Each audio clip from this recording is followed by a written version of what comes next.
are these people?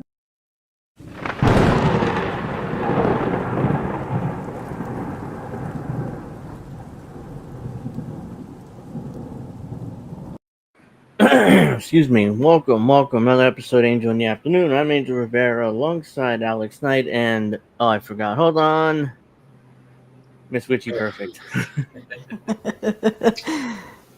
I'm sorry I'm late. I had to have my dad go get us some sunscreen because my son and I are going to the pool on Sunday and Monday, and without Oh, sunscreen, we would look like lobsters. yeah, that's very similar because I'm going to a picnic on Sunday before SummerSlam night too. So, I had any sunscreen too, or else I'll look similar. So, yep. Welcome. Hopefully, David from Deconstructing Topics podcast will join us momentarily. He didn't confirm one way or another, so we'll see if he's able to join us. But it's the three of us, and how are we doing? Hanging in, hanging on. Yeah, yeah, I completely understand that. So yeah, we got a lot. Oops, we got a lot to talk about today. Um, we got to talk about CEOs openly, proudly admitting that they cannot wait until AI and androids become enough so they can get rid of all their human workers. So we're gonna discuss that, which honestly, it's at this point not surprising. I mean, Yeah, I mean Trump it's gonna Trump has happen. gotten rid of all AI regulations. Basically, they are going to build out these AI and androids they're gonna be in mass production within the next 5 or 10 years Also, within our Trump said lifetime. that he's ready to go to war with Russia. So, Yeah, I think I did see that. I think that's more posturing. I mean, I don't think they'll actually attack Russia for what? Because Medvedev ran his mouth a little bit. I don't think I so. quote tweeted it and tagged Donald Trump Jr. and Tulsi Gabbard to say, "This is our peace president, right? Right?" Yep. Oh, that too. I mean, but I think that's more posturing than anything. But yeah, Trump did send a couple of nuclear submarines to the Russian area there, to into Russian waters. So, yep, it's like we go again. It's more escalation with Russia, even though the White House or the president promised that no, I'm going to end all the wars. Not going to end anything. Let's see. The bad So, cookies comes on. I haven't said a word yet. I'm building up to it. yeah, we'll also talk about YouTube and their using of an AI in order to estimate your age if you didn't put your age in your Google account. So if they estimate you to be too young, or the AI does, then they'll demand state ID from you. So We Yeah, can suck also a talk dick. about how Oops. MTG continues. What? yeah, I said it without even realizing it. So there's one for my counter. yeah, that's one. Uh, we can Uh, also talk about MTG yeah, continuing yeah, to outleft AOC and Bernie in terms of foreign MTG, you policy. know me. yep. Yeah. So I figured we would start here and go from there. So yeah, and I told you and David about this last night, right before we went on air. How Triple H was at the White House because they're starting up the presidential fitness test for America's youth again after Obama took it away when he got into office. So, and the White House Twitter account, I can't play this because it has Motorhead's the game on it, but the music, but they literally I had, prefer King of Kings, but that's just me. yeah, I don't prefer any of it. but yeah, I mean, he comes out the White House Not a big Triple tour H fan. with the game, the music, and he But comes out you and haven't heard the King of Kings theme stuff? No. Uh, Yeah, not a big Triple H fan. Angel, you might want to play the song just very quickly, just so how. well, I can. I mean, I got a copyright Yeah, strike. not Oh, okay. not today, or not right now. Maybe when we do clips again. But yeah, we can definitely do that though. But so the White House is really like trying to make Triple H a focal I mean, point of what this. is he gonna do? This is just a panel, really. This is not like it's. Oops. Let me This just is do Trump pretending to care that poor kids are going to be healthy when they are. And Trump is the unhealthy one. I mean, for fuck's sake, he's obese. He's obese and he's old. I think he's getting dementia, to be honest. Yeah, so I think he just wanted to see Triple H and touch Triple H. That's kind of gay.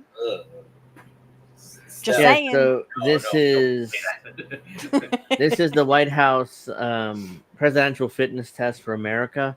I did this back in the 90s when we were at school because this was started in, I think, in 1962 by Kennedy, and we had to do like a certain amount of push-ups, certain amount of pull-ups. We had to run a mile within a certain amount of time. So yeah, I'm not sure what that really accomplished, but kept me in shape, throughout school. But that's in theory what this is supposed to do, bringing this back. But let's see. It's only a minute, so it's not We have a president that knows sports unlike any other. He brought together. What? Yeah, sure. Yeah. Oh, Trump has seen sports, but he's never played them. Unless it's water polo. Well, he only plays golf. That's it. What the fuck? Oh, yeah. And then he cheats, right? Yeah, he's been caught cheating. Trump only plays rich people's sports, as in polo. Would you ride a fucking horse? I will say, Kai Trump, she's really good at golf. I will say that. I'm sure they all cheat. 30 of the most there he is. elite athletes. 30 of the most elite athletes. People were pointing out that Triple H is not really an athlete. He was more like he a just had pro a wrestler. heart attack. He was, when in his prime, he was a pro wrestler, which not really. It is athletic, you have to run around and jump and do stuff, but he never played. It's fake. You think it's fake? That's an old man slap. Yeah, I'm not. Yeah, I mean, but he never played a team sport or anything like that. He was just a body. He worked out a lot at the gym, but that's the closest thing he was to. Bodybuilders don't do anything. They just kind of build their bodies. It's like take a lot of steroids. It's kind of like Bret Hart when it's just bodybuilding. It's just this. Yeah. That's what Bret Hart said it was, and Monty Brown was definitely an athlete for sure.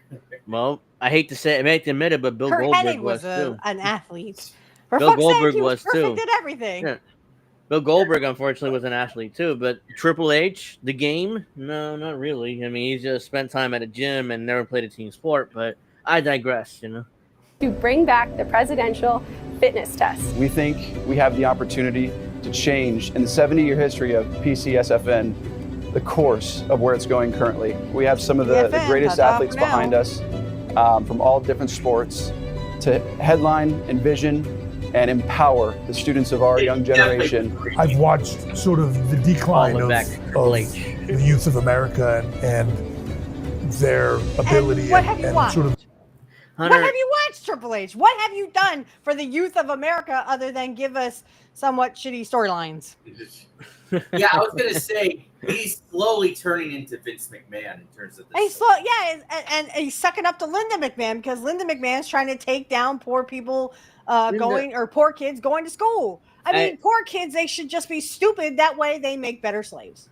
If only tombstoned Linda again. Kane wouldn't tombstone Linda. They're in the same party now, but yeah. No. Yeah. This is like we're in the fucking Twilight Zone. This is like literally rich people pretending to care about poor people. And you know how I know Trump is not serious about this? Because they still haven't gotten the poison out of our food or water. Oops. Yep. So let's see what the decline of the importance of fitness and health and nutrition and all of it. And it's an incredible honor, and I'm thrilled to be in and get to work. We're all about helping young youth to. Was there a dude just walked into the White House? Yeah, I saw somebody walk in. I was like, what? Yeah, it's like right there. You can see in the right-hand side there. It looks like a mascot. Yeah, somebody's... or carrying a chair or something. Yeah, he's carrying a chair into the building. And get to work. We're all about helping young youth to move. It's about sport. It's about fitness and nutrition. I have a passion for all of them. So I'm excited to be able to make a difference in kids' life moving forward. So I'm very thankful to President Trump for giving me this platform and for us to change the generation. The White House. You want to do something to help our fucking kids? Get the fucking poisonous shit out of our food. Instead of putting herbicides and pesticides on our fucking fruit, why don't you fucking stop doing that shit? You want to make America healthy again? Stop poisoning us. Somebody responded with, bro, start with your own politicians. What is this?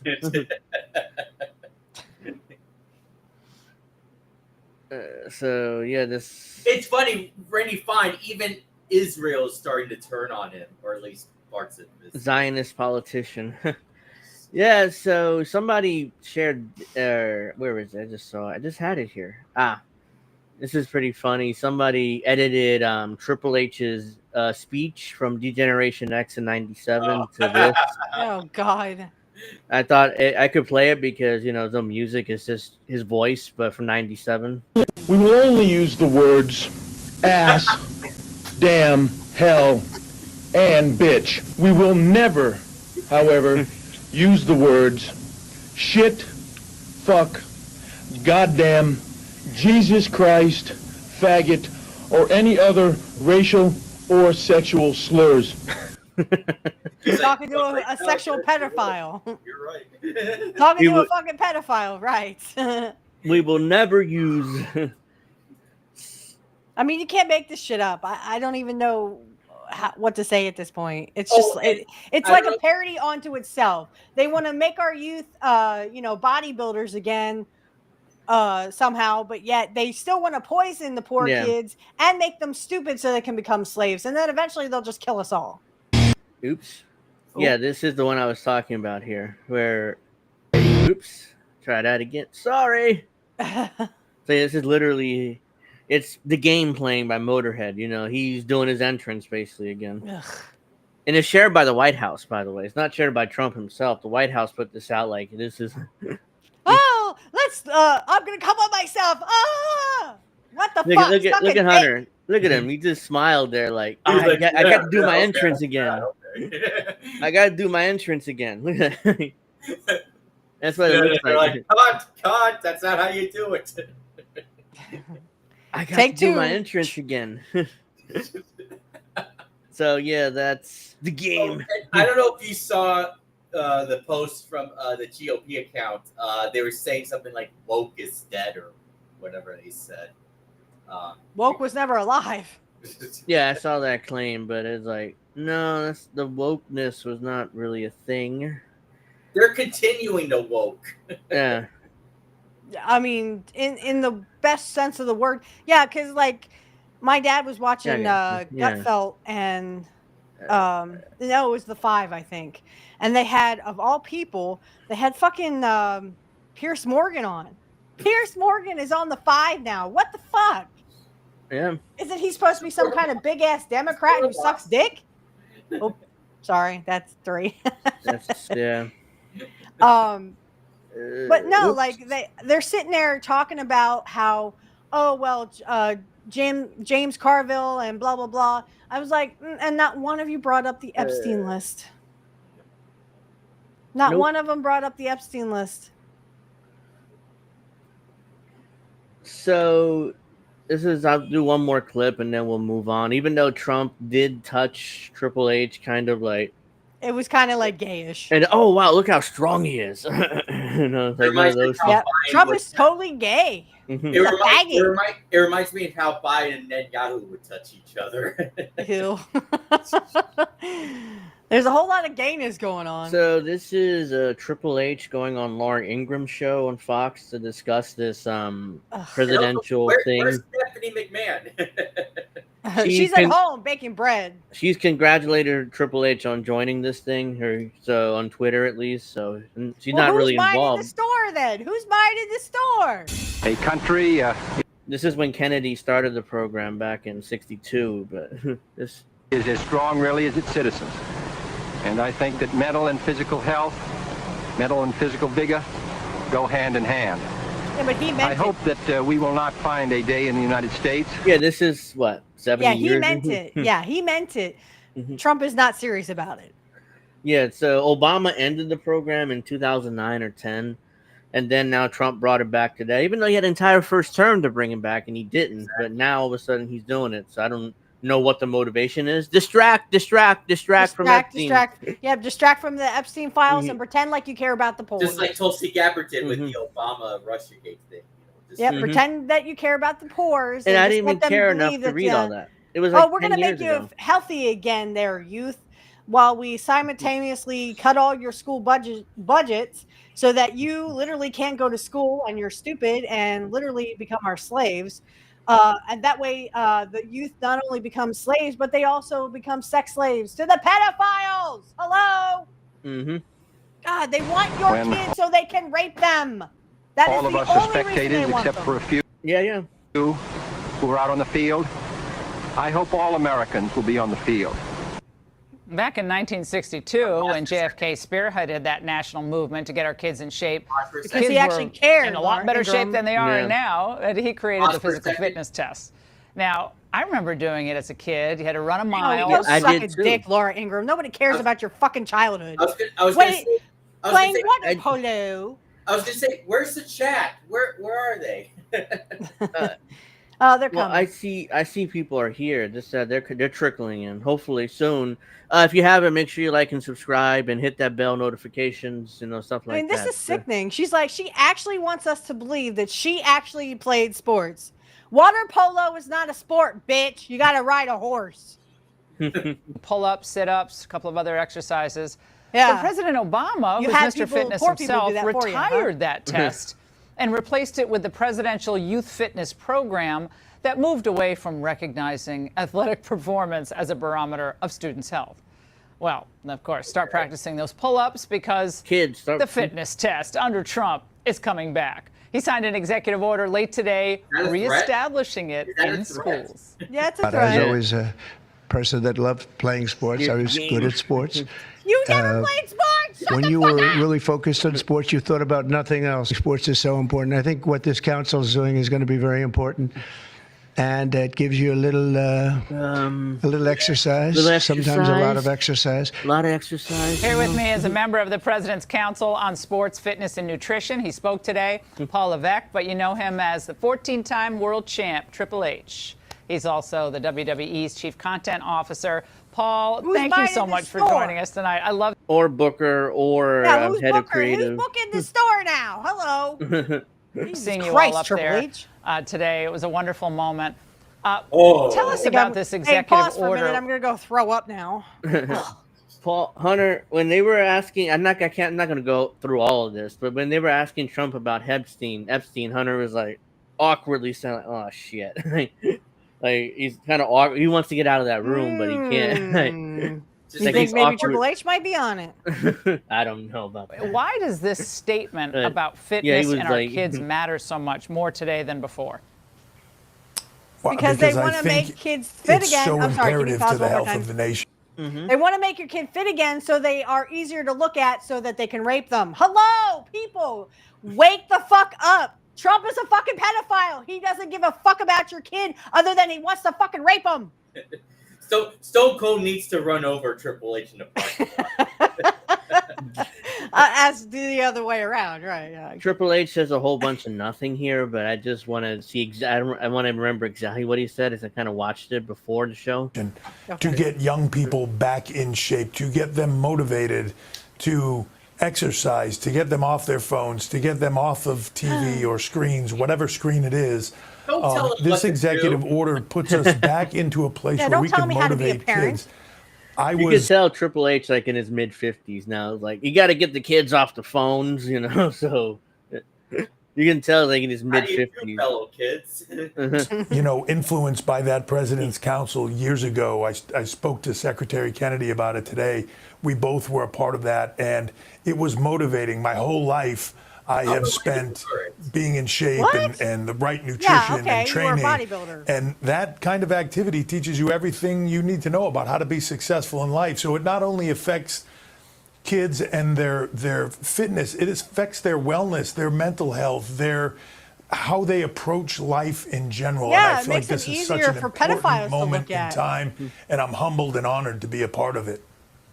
Well, it was quite the group up there. It was representing so many different sports. We had Golden. Harrison Butker was up there. Yeah, of course, Golden. you had Bryson, you had LT. He didn't want to speak. I love the fact that you had you who had a fucking heart attack. Yeah, I forgot LT was a part of that. So he briefly got up there. Lawrence Taylor. Look, guys, this is literally just so they can make your kids sexier for when they go and rape them. Because that's what they want to do. They want to rape poor kids. He's like, I'm not saying anything. He goes up there, which was awesome. I grew up watching him. But talk about, of all of those Laura metrics, Ingraham watched Paul, the NFL 1984. The push-up, I doubt the it. sit-up, I don't buy the that. pull-up, the run. She was too busy Which playing one of water those, polo. in your mind, tells you the most about a kid's she was physical playing fitness? sports. Let's say a Which sport she 12-year-old's didn't physical name? Fitness. Well, Boy, for me, it's an interesting question, but for me, it's not a singular exercise or something that they're good at because every kid is different. So taller kids have a hard time with push-ups or pull-ups or, certain activities. So it's about change. That's what is important to me. It's Can you about pause it for a motivating second? these kids to go and yeah. Yeah, this literally sounds like fitness without the fitness.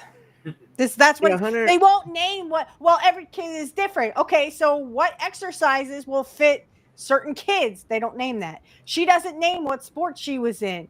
He doesn't name what sports because they weren't in sports. They weren't in sports. They never named the sports that they were in because they weren't. Triple H in particular never played a team sport. He was just a gym rat.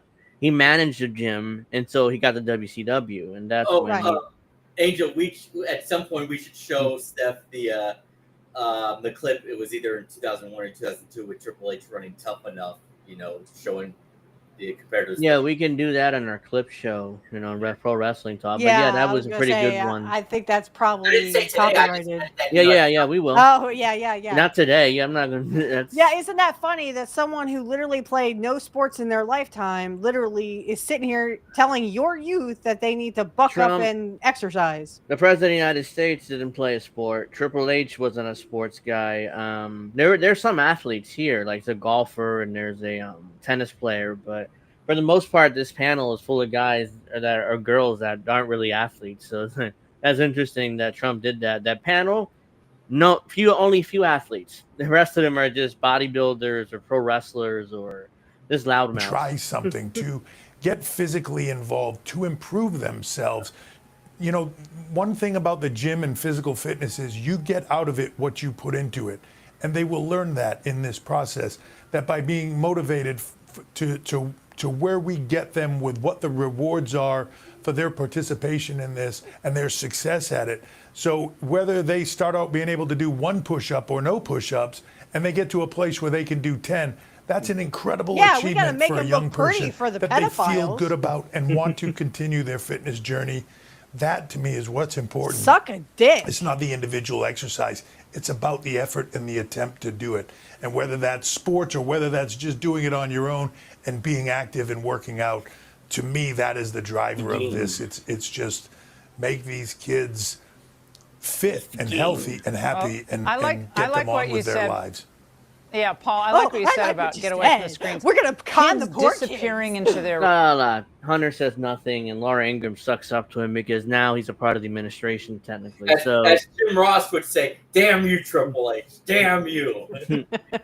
Yeah, so he says a whole bunch of nothing. To me, this is Trump paying back his donors. And of course, you'll find in the comments of the video saying, "Oh yeah, Triple H, you're the man, yeah, woo!" This is Donald Trump paying back his donors. Because I'm guarantee you, Triple H was a big donor to Trump. Yep. Which is why he got was Vince. So was Linda. That's why he got that. The big red machine, Shane. Yep. I'm sure. The entire family backed Trump on his first run in 2016. So, yeah, I just kind of came across this. Look at these medical. This is the medical bill. So this guy just got my first hospital bill after my first time ever staying in the hospital. This is extortion. This is why everyone hates our medical system. He says he had high blood pressure, was in the ER less than 2 hours. No surgery, no CAT scan, no MRI. This was his bill. I'm going to read this, but this is outrageous. $17,000 plus in lab work for standard blood panels. $11,000 for an ER visit that lasted 2 hours, maybe.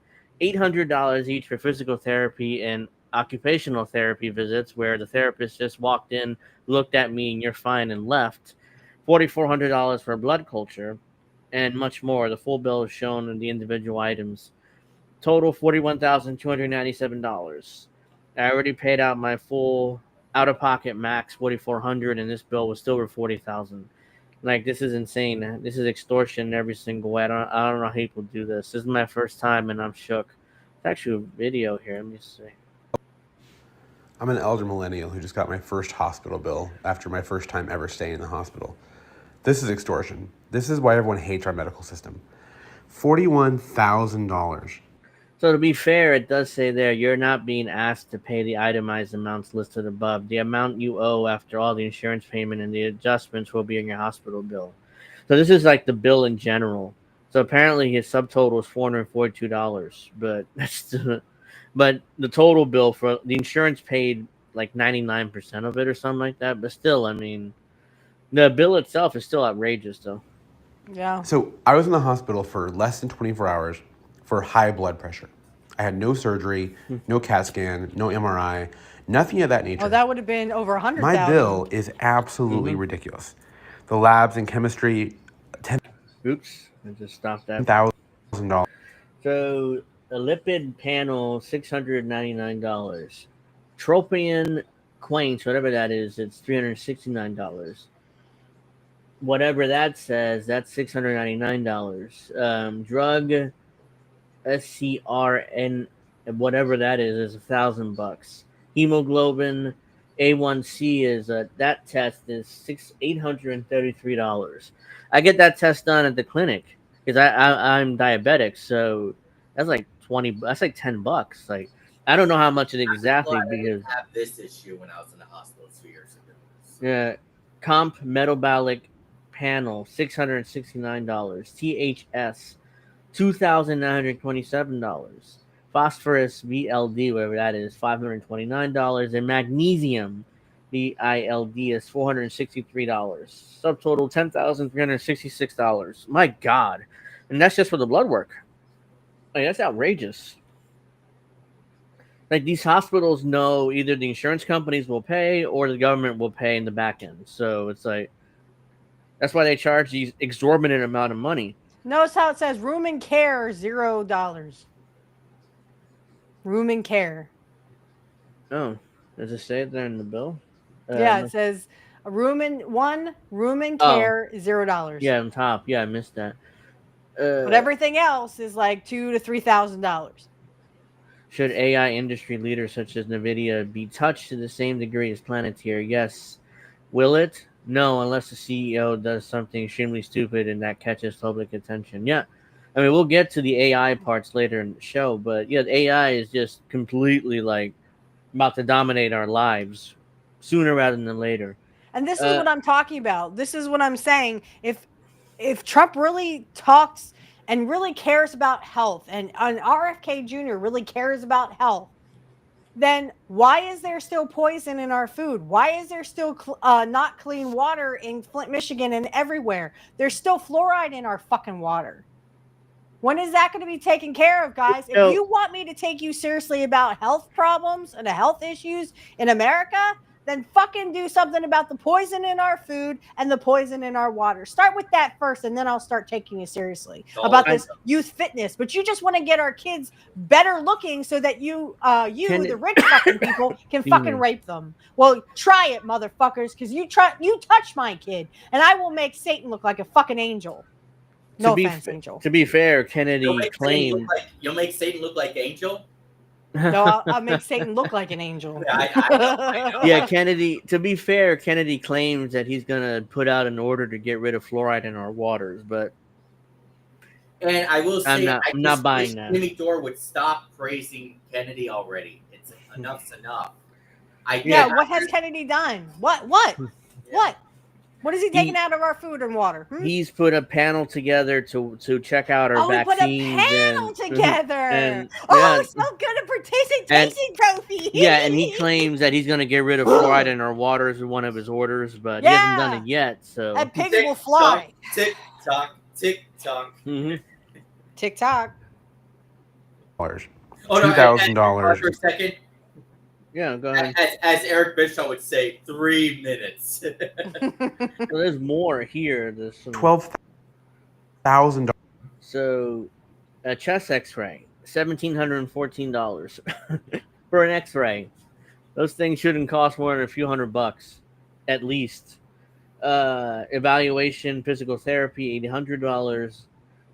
Occupational therapy, $800 again. Blah blah blah. There's some medications there, $297. A bunch of other tests. So ultimately, like that total amount looks like it's around $41,000. And I'm like, what happens? People don't have insurance. This is why they don't go to the hospital. Because if they go to the hospital, all of a sudden they're bankrupt. Like, most people can't afford a $41,000 hospital bill, and they have no insurance. So, file for bankruptcy. That's another medical bankruptcy, which is only a thing here in the United States. Yep. No other country in the world has to deal with medical bankruptcy. So, and it's really disgusting. Again, they talk about our youth. Oh, we want to make the youth better and healthier. Okay, how about you start with the food and the water? Like I said, the basic needs of a human are food and water. So start with that. But it's like they've given up on the older people like us. I mean, yeah, I could go to the gym every fucking 3 days, but I don't have the time. I can exercise. I've lost actually 50 pounds since I started last August actually. And I've lost 50 pounds since last August. I say that's a win for me. Yeah. And I didn't need some kind of fucking healthy plan. And it's with, eating all this fucking food that's already poisoned anyway. And the fruit is fucking poison. But I've been starting to eat more fruits and vegetables. Because I know I can do this. I can do this and I don't need a fucking gym. I don't need to go to the fucking gym. I don't need to do sit-ups and pull-ups and all that other horse shit that they want to put us through. But they've forgotten about us. They've forgotten about the older millennials. And they don't care. And the old people, well, they just can die off of diabetes and everything else. Again, the only reason why they're geared towards kids is because we are run by a bunch of pedophiles, guys. I hate to break this to you. I know there's a lot of people out there that are still sucking Trump's dick and believe everything that comes out of his mouth. But Trump does not give a fuck about your kid. He just wants to fuck them. Put that in your pipe and smoke it. There you go, ladies and gentlemen. That's what I haven't said yet was you will own nothing, be happy, and eat sea bugs. And eat sea bugs. That's right. You will own nothing, be happy, and eat sea bugs. And then they'll kill you because they want 90% of us dead. Yeah, so this is and the this CEO. This is the CEO who openly, proudly talked about how he can't wait to get rid of all his human workers. It's just like what happened with Microsoft. Yep. CEO lays off 150 employees, tells them that they'll be largely replaced with AI. And down here it says he recently had to defend his purchase of a $75 million private jet. So this is the CEO apparently. Executives are stumbling over themselves. Yeah, he looks like a fucking pedophile. Executives are stumbling over themselves to replace pesky and expensive human labor with AI.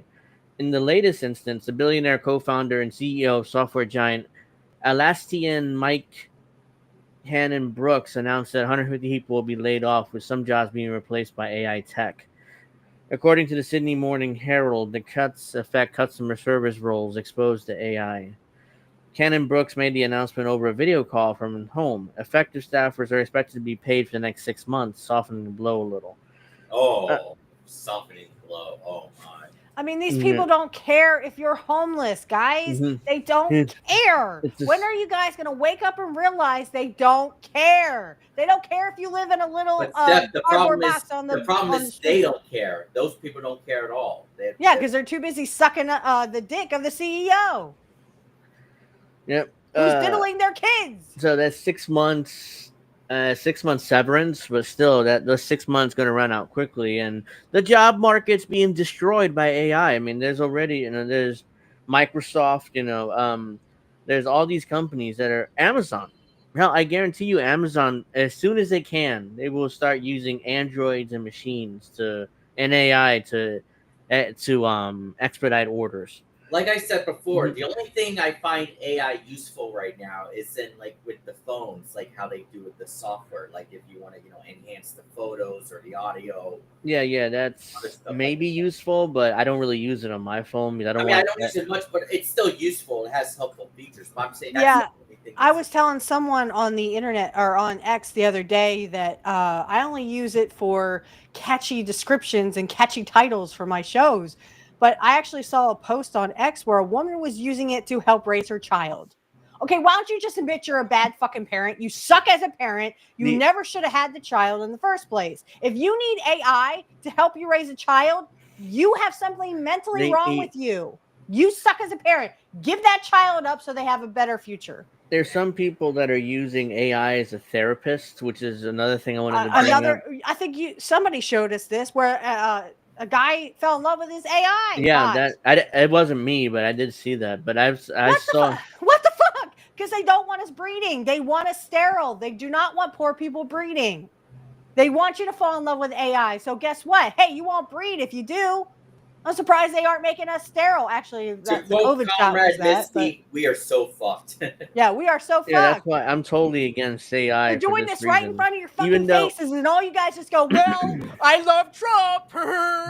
Yeah, even though there are uses for AI in our everyday lives. I gotta say, we haven't need that episode with both Steph and Misty because you two both sound alike and get Well, I mean, I agree with Snow. Snow was talking about this too, on his show where, it's just that the CEOs and the rich are getting tired of poor people and they're getting so desperate that you can't make this shit up what they're doing. They want to replace all workers, and they want you in a tiny little cardboard box in a 15-minute city where you walk everywhere. And then they want to kill you because they don't want you around. Yeah, that's 100% right there. The signs of the times, though. Speaking of AI, look at the Adobe ad right there.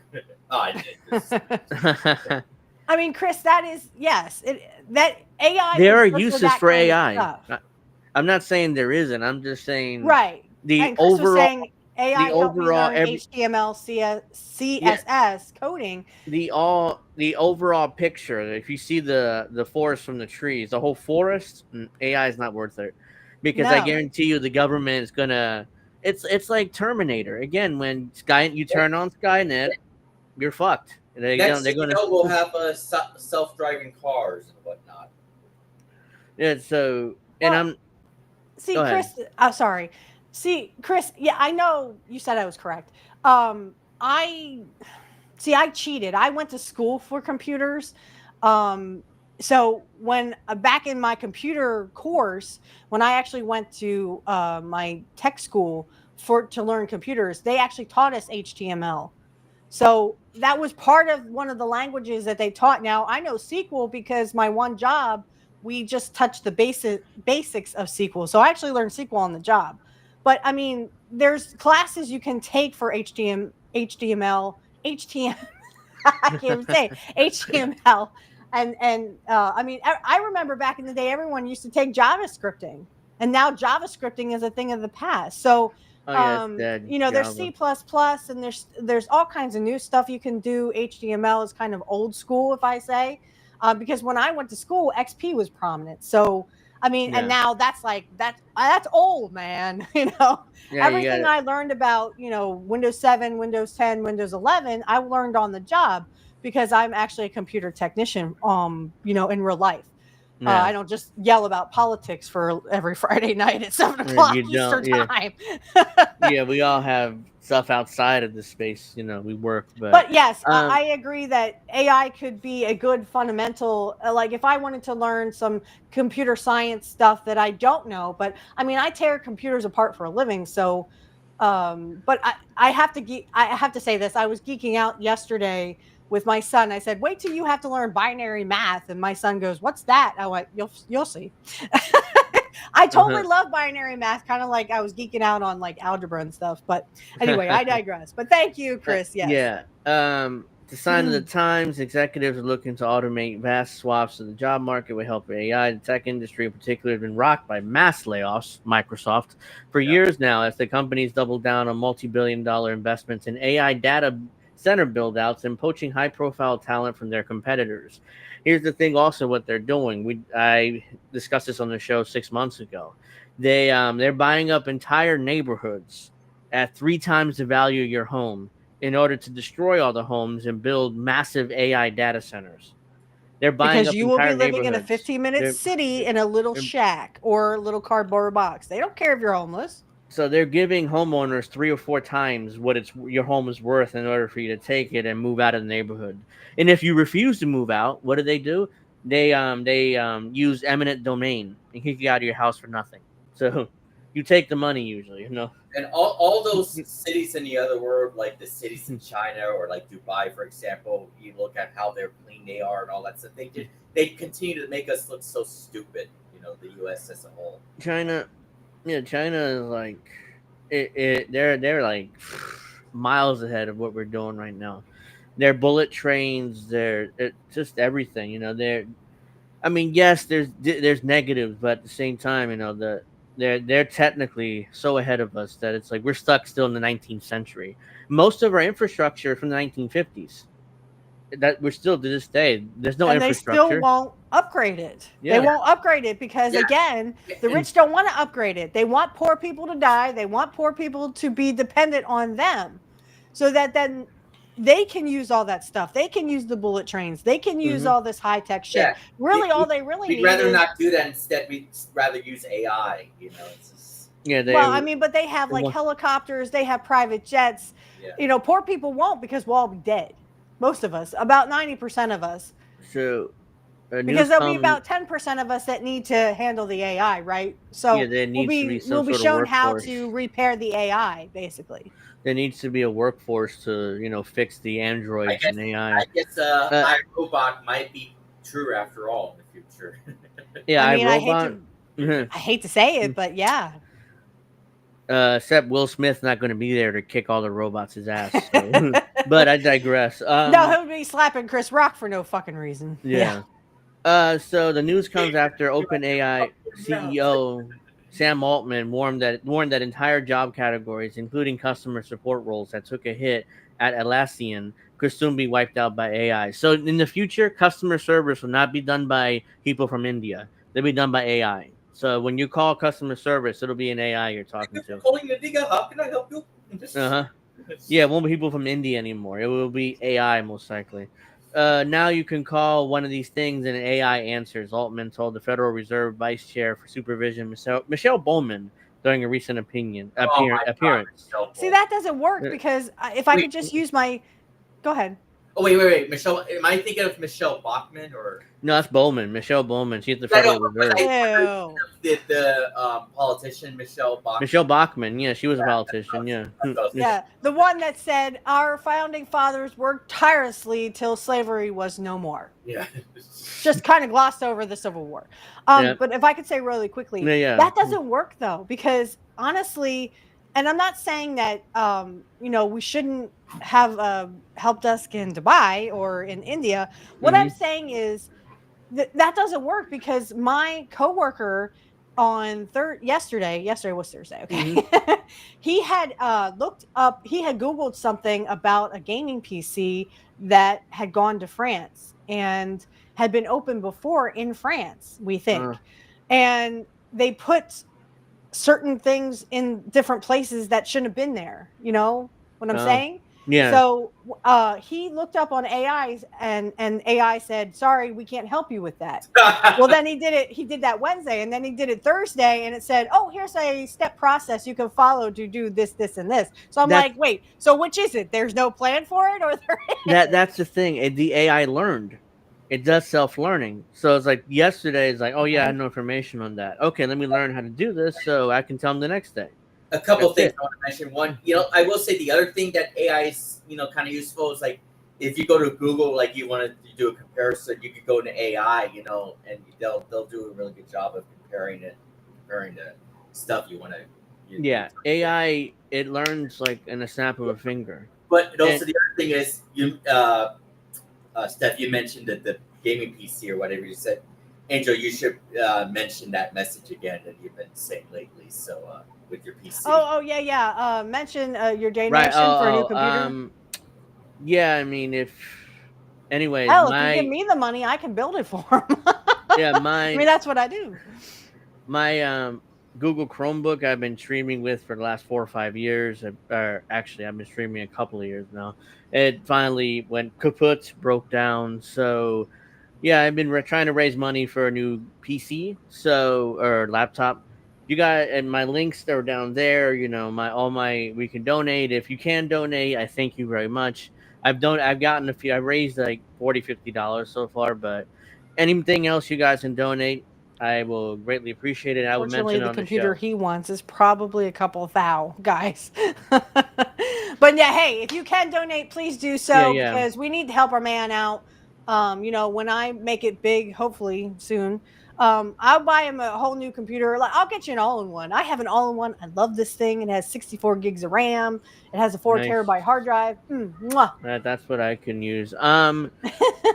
So it's a super smart, capable person. There's no phone tree. There's no transfers. It can do everything that any customer service support agent at a company can do.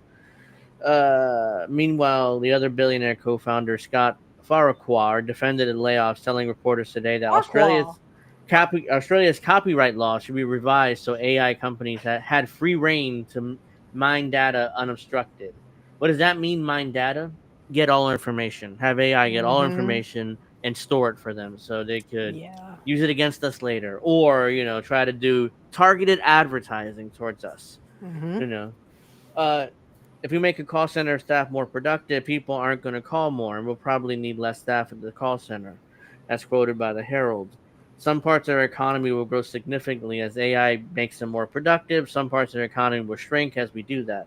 In a company blog post, spokesperson highlighted to newspaper Atlassian pointed to a code of ethics justifying the mass layoffs. So now it's the code of ethics. And hey, look, the code of ethics will justify our mass layoffs. So our value of build with heart and balance is about making the hard, right decisions with passion, empathy, and care. The blog post reads. Jesus Christ, that's like, not only do they lay you off, not only lay you off, but they gaslight you about it. You know? Well, and here's the thing. My boss and I are trying to get a help desk together for our local community. But once we become local and make it big locally, we're thinking about taking it nationally. So I could be helping, 55 plus with their computers. Yeah. And, I don't sound like I'm from India, guys. I'm pretty straightforward, and you can hear and you can actually understand what I'm telling you. And the software that we're using can actually get into not only a computer, but a phone as well. So we could help seniors with their phones as well. Yeah. I think that's better than fucking calling AI. I don't know about you, but talking to a real person, I can't tell you how many people are like, well, I just want to talk to a real person. What happened to talking to a real person? They don't want to talk to AI, motherfuckers. They tried this with automated phones. They don't even like that. Yep. Yeah, so hopefully we'll get that up, and not just 55. We'll probably start with 55 plus, but it would be, out for everybody then, no matter what your age or whatever. But it's a great idea. And in this world where they're trying to lay off customer service people in India, I mean, what happened to just having customer service in America, help desk or any kind of, customer service in America? God, are you... Yeah, this is the article I wanted to bring up. CEO brags that he gets extremely excited firing people and replacing them with AI. Quote, AI doesn't go on strike and it doesn't ask for a pay raise. That's the truth right there. It reminds me of when Mitt Romney said, I love being able to fire people. How about you go suck a dick and stop diddling little kids? CEO. Yeah, it's like, really, dude? I mean, it's like he just tells you, oh, yeah, by the way, I'm so excited to lay you off. I can't wait to diddle little kids while the AI sucks my dick. Fuck you. Yeah, I'm so excited to, lay you off. It lets you not forget many CEOs are more than willing to fire you and replace you with a shoddy AI model with a sociopathic glee. Yeah, it's a sociopath, and there's no emotion, there's no empathy towards to your workers. It's just, and you wonder why people are leaving the U.S. or other Western countries. Yeah. Here's the words of such executive at the forefront of displacing human labor. CEOs are extremely excited for the opportunity that AI brings. Elijah Clark, a chief executive who advises other head honchos on using AI at their companies. He told Gizmodo in an interview, "As a CEO myself, I can tell you I'm very excited about it. I've laid off employees myself because of AI." Jesus Christ. This Elijah sure he jacks off to it. Oh, I get to fire someone else. Come in. Suck a dick. AI doesn't. How many is that now? 6. I had it 6. I'm sorry. I'm trying to pace myself. I had it 6, but it could have been some that I missed. So what? I can't get rid of this. This is like. Do you have uBlock installed? Yeah, I don't know why this is here. It's still here. Hold on. There we go. Oh, and there's more. It's always. Let's see. Hopefully it's gone now. It looks like it's gone. The AI doesn't go on strike, doesn't ask for a pay raise. He's added parodying cliched talking points, much like a certain overhyped technology. These things you don't have to deal with as a CEO. Clark is one of many executives who've been strikingly honest about their intentions to cast aside their flesh and blood workers in favor of AI. One tech startup is even advertising its AI sales agent by putting up billboards that read, "Stop hiring humans," in cities like San Francisco and recently New York. Well, and here's the thing. Here's the funny part. Yeah, how dare you humans who actually have to feed yourselves, feed your families, and have a roof over your head. How dare you? How dare you? Don't you know that the CEOs work so hard to make sure you don't have a real life? Yeah, how dare you? This is an example. Who are you, Greta Thunberg? Exactly. This is an example. One of the advertisements have been putting out. Artisans won't complain about work-life balance. The era AI employees is here. So, and there's I assume an Android here. Right there. Yeah, it looks like a homeless dude just sitting right there. What a coincidence! Yeah, I mean that's a perfect microcosm of what our world's going to turn into. Mm-hmm. So, and they don't care. They don't care if you're homeless. Mandani, he's not going to change that at all. Because I see it's in New York, I believe. He's not going to change that. It's all going to continue. So don't get excited. Yep. Get ready for your cardboard box, guys, and your 15-minute cities, and then be prepared for death. That's what's going to come to. Not all are quite so glib, but most seem to be in agreement that tech will wipe out loads of jobs, and AI CEOs, including Sam Altman of OpenAI and Dario. CEOs? Wait, what? An AI CEO, that's what it says, including Sam Altman of OpenAI and Dario Amadani of Anthropic, have repeatedly warned. CEOs are dying. Another one got caught down. Yeah, have been repeatedly warned that their tech will put millions of people out of work, perhaps in an attempt to manifest a self-fulfilling prophecy, while appearing to care about the plight of their fellow humans. Next thing you know, it'll be AI that will continue to bomb Gaza and all the other stuff. Oh, that's already happening. Don't they have drones that are doing that? Oh, well, yeah. I mean, our future is Skynet, but our future is that what happens in Gaza will happen here. They will be bombing poor people every other day. Well, how dare you poor people ask for a home? You should just grovel at our feet and starve to death. You should own nothing, be happy, and eat some bugs, poor people. That's exactly what they want to do. The jury is still out on whether the tech will get effective enough, anytime soon at least, to genuinely supplant a meaningful amount of human labor. At present, evidence suggests it's not. The AI chatbots are still dangerously prone to fabricating information and breaking their own guardrails. And autonomous AI agents remain frustratingly slow and limited in what they can do.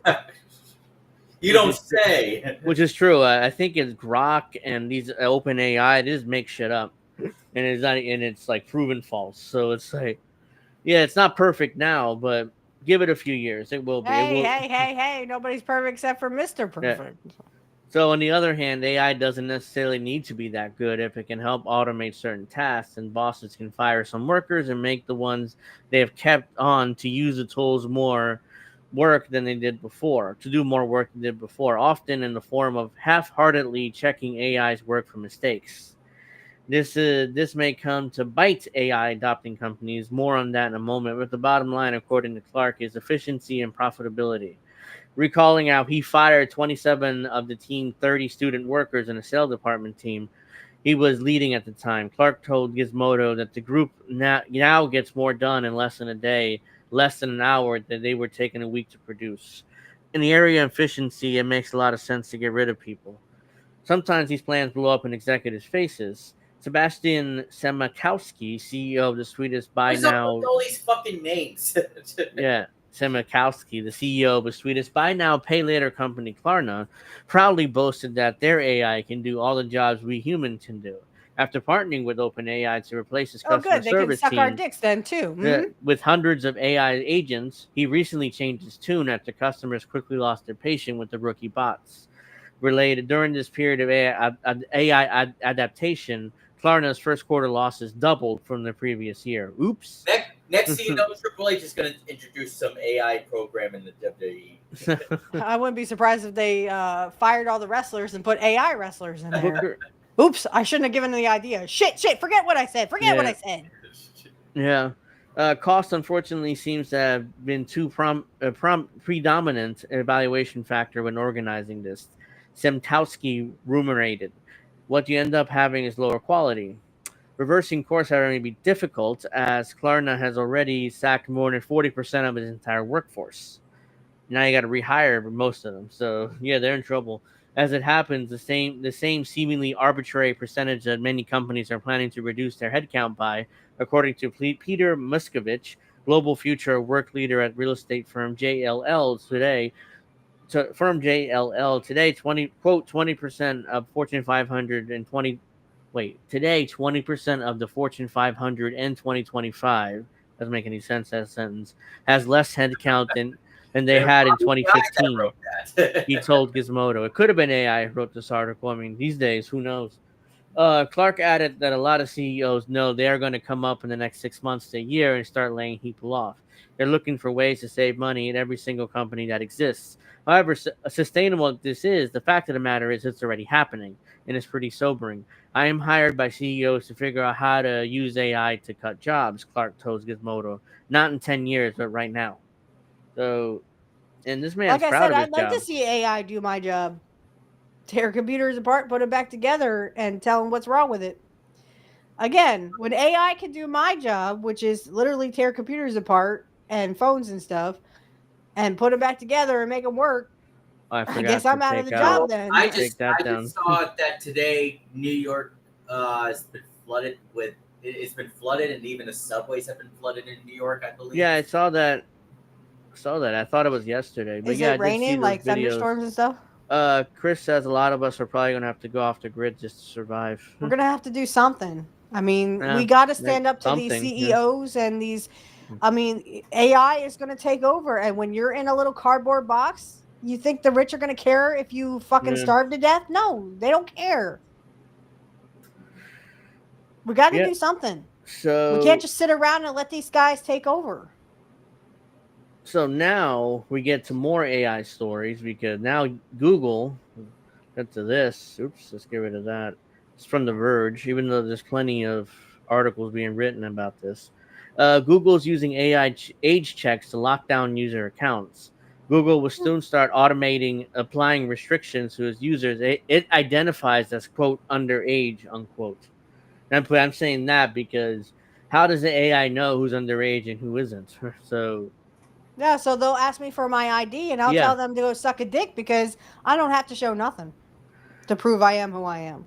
Google will soon cast an even wider net with its AI age estimation technology. After announcing plans to find and restrict underage users on YouTube, the company now says it will start detecting whether Google users are based in the U.S. and are under 18. Or Google-based user in the U.S. are under 18.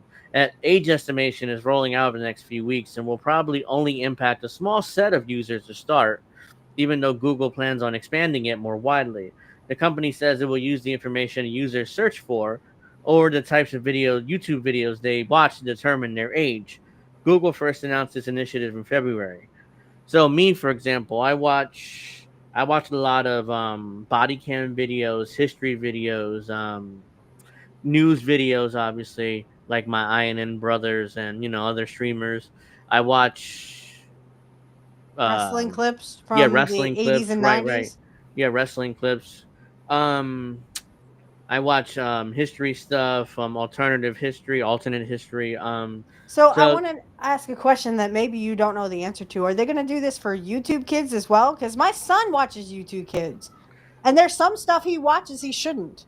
I agree with that, but I mean, I don't think there's a reason for them to do a YouTube. You can't take it. You can't take him off of YouTube Kids just for that. Yeah, I don't think there's a reason for him to do it on YouTube Kids because that's content for kids. So there's no reason really to do that. He watches GTA fails or whatever, and they say shit and damn and fucking goddamn, and I'm like, you shouldn't be watching this. Yeah, well, that's. I mean, I assume if he has a kids account, I don't know whether that should pop up on his Sometimes YouTube. he does go on YouTube, but he's not signed in on his pad that he has, but he is signed into YouTube Kids on his computer. So, I mean, that's what I'm saying. Like, this doesn't make any fucking sense. Like, so you're going to ask my son for his ID, which he doesn't fucking have if he goes on YouTube Kids. That doesn't make any sense. Yeah, they shouldn't restrict YouTube Kids because it's already designed for kids. That's all content for kids. So, age estimation is rolling out the next few weeks, blah, blah, blah. Google, the company says they will first. That's what I was saying, Chris. I'm sorry, Angel. Chris brings up a good point. The WEF wants zero trust internet. That's why they are doing age verification. They want you to have to sign in with the ID to use the internet at all. Yeah, so, that's probably that's definitely when you log into your computer, you will have to have they'll probably put it on all computers. So through Windows 11 or Windows 12, I'm sure they'll have where you have to sign in. You won't be able to do a local account anymore. You will have to sign in with some kind of verification saying who you are. Yeah. I am not getting on the internet. I'm sorry, guys, but I guess I just won't do shows anymore. Let's see. That's the eventual I'm not giving goal. up my ID for that shit. That's the eventual goal, obviously, to force people to use some sort of verification in order to go on the internet. But that's like, I hope that'll be a long time away, not in the immediate future. I hope it never happens, but the way things I agree, are going. but I'm just saying, I hope that's a long time away if it does happen. But for now, look at what Microsoft did with Windows 10. They kept for Windows 7, they kept backing it up and saying, well, Windows 7 won't go out till such and such a date, and then they moved it back again, such and such a date, and it just went out in like 2022. So they're saying Windows 10 will go out in October 2025. I just saw an alert the other day while I was at work. And I'm like, you got to be fucking kidding me. You're not pushing this back? No, because they want everyone to go out and get new computers. Newsflash, guys, like Angel, we don't have money to go out and get fucking computers. Yeah, I'm lucky to be able to borrow this one. I mean, or else I wouldn't be able to do it. Interrupt for a second. Angel, John Carlos Stanton just hit a home run back in his old stadium. Oh, wow. Nice. We might have to see if we can revert back to CDs and DVDs and USB sticks. I'm saying it's a 3-run homer. Yankees sleep 3-0. Yeah, I mean, we gotta do something because eventually the internet is going to be. I think we lost Witchy. Oh, she'll be back. Yeah. Let's see. The company says it will use the information a user has. Here she is. No, she's. Huh. Well, we lost you, Witchy, so hopefully it will come back. The company says it will use information a user has searched for on the types of YouTube videos they watch to determine their age. If Google believes a user under 18, it would apply the same restrictions it places on users who proactively identify as underage. In addition, is enabling bedtime reminders on YouTube and limiting content recommendations. Google will also turn off timeline and maps and disable personalized advertising and block users from accessing apps for adults in the Play Store. In case Google incorrectly identifies someone under 18, users can submit a photo of their government ID or selfie to verify their age. The move comes amid a global push for age verification, for politicians in the U.S. pressuring tech companies to make their platforms safer for kids. In the UK, widely rolling out age verification requirements affecting platforms like Blue Sky, Reddit, Discord, and even Spotify. So the UK has gone much further than what we have. They really have, and I've seen people from the UK all of a sudden having to upload their government IDs and stuff in order to even access Blue Sky, Reddit, or Discord, or even Spotify. Trying to reach out to Steph. Yeah, and it's like she's still not back, so I don't know what happened. Maybe her internet's down or something. Let's see. Yeah, so hold on. Sorry.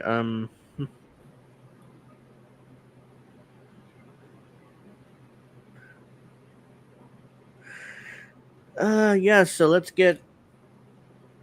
Yeah, so this is the future. Google is now going to expand this program in the coming weeks, and I guarantee you guys they will abuse this. I mean, they'll claim that some of us are obviously 18, even though we're not, or some of us are. I guess the internet or whatever, Twitter or whatever, they didn't like what Steph was saying about Google and AI, and so they kicked her out, I guess. Yeah, they would have kicked me out too. I'm totally against this shit. So yeah, I guarantee you they will abuse this, and they will purposely claim somebody under 18 that is either watching subversive content or putting out subversive content that Google doesn't agree with. So in order to lock their YouTube channels from uploading and watching the videos they usually watch, or the streamers. So yeah, there you go, ladies and gentlemen. That's our future. Like, that's 100% our future here. Let's see. Let's go here. Get rid of that. So we talked about this. I wasn't mentioning, anything about weather coming in your area, so I don't think it'd be that. Yeah, I don't know what happened. Hopefully, what the hell is that? I don't want to see that. She's still not back. Trump deploys 2 nuclear subs after Medvedev foolish inflammatory statement. This is from Zero Hedge. On Thursday, former Russian President Dmitry Medvedev issued the Kremlin's response to President Trump's announcement on Monday's announcement from Scotland that he's reducing a deadline for Russia to agree to a peace settlement from 50 days to 10 or 12 days, citing disappointment in Putin not ending or at least winding down the war. Medvedev warned Russia isn't Israel or even Iran, and thus that each ultimatum is a threat and a step towards war, not between Russia and Ukraine, but with Trump's own country. That followed comments by Medvedev that Trump has steamrolled and humiliated Europe with his trade deal. Then Thursday, Trump told Medvedev to watch his words. And by Friday morning, President Trump took to social account to escalate the words from actions, moving 2 nuclear submarines to be positioned in the appropriate regions based on highly provocative statements from former Russian President Dmitry Medvedev. Words are very important, can often lead to unintended consequences. I hope this will not be one of those instances, Trump says. Let's see. So this is what Trump's tweets or posts actually said. Based on the highly provocative statements from former President of Russia, Dmitry Medvedev, who is now the deputy chairman of the Security Council of the Russian Federation, have ordered 2 nuclear submarines to be positioned in the appropriate regions, just in case these foolish and inflammatory statements are more than just that. Words are very important, can often lead to unintended consequences. I hope that this will not be one of those instances. Thank you for your attention to this matter. I gotta interrupt something. You know who was one of the other athletes that joined Trump with the fitness thing or whatever it was? Yeah, but with who? Saquon Barkley.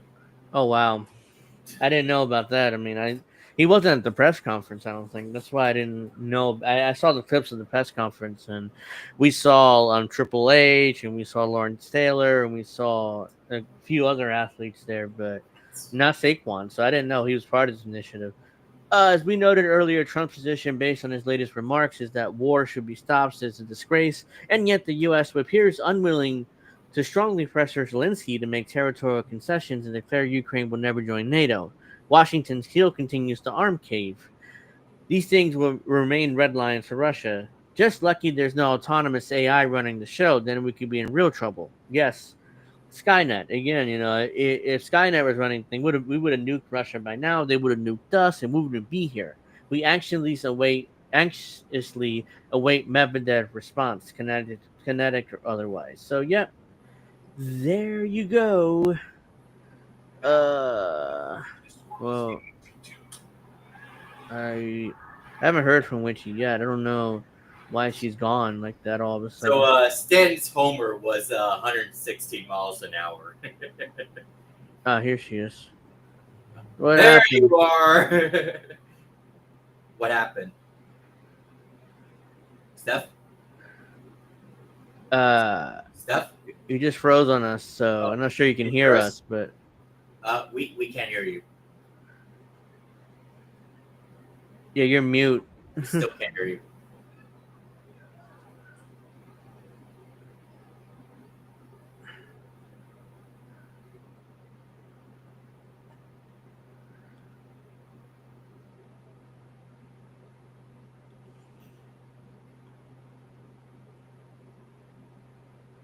Well, yeah, I mean,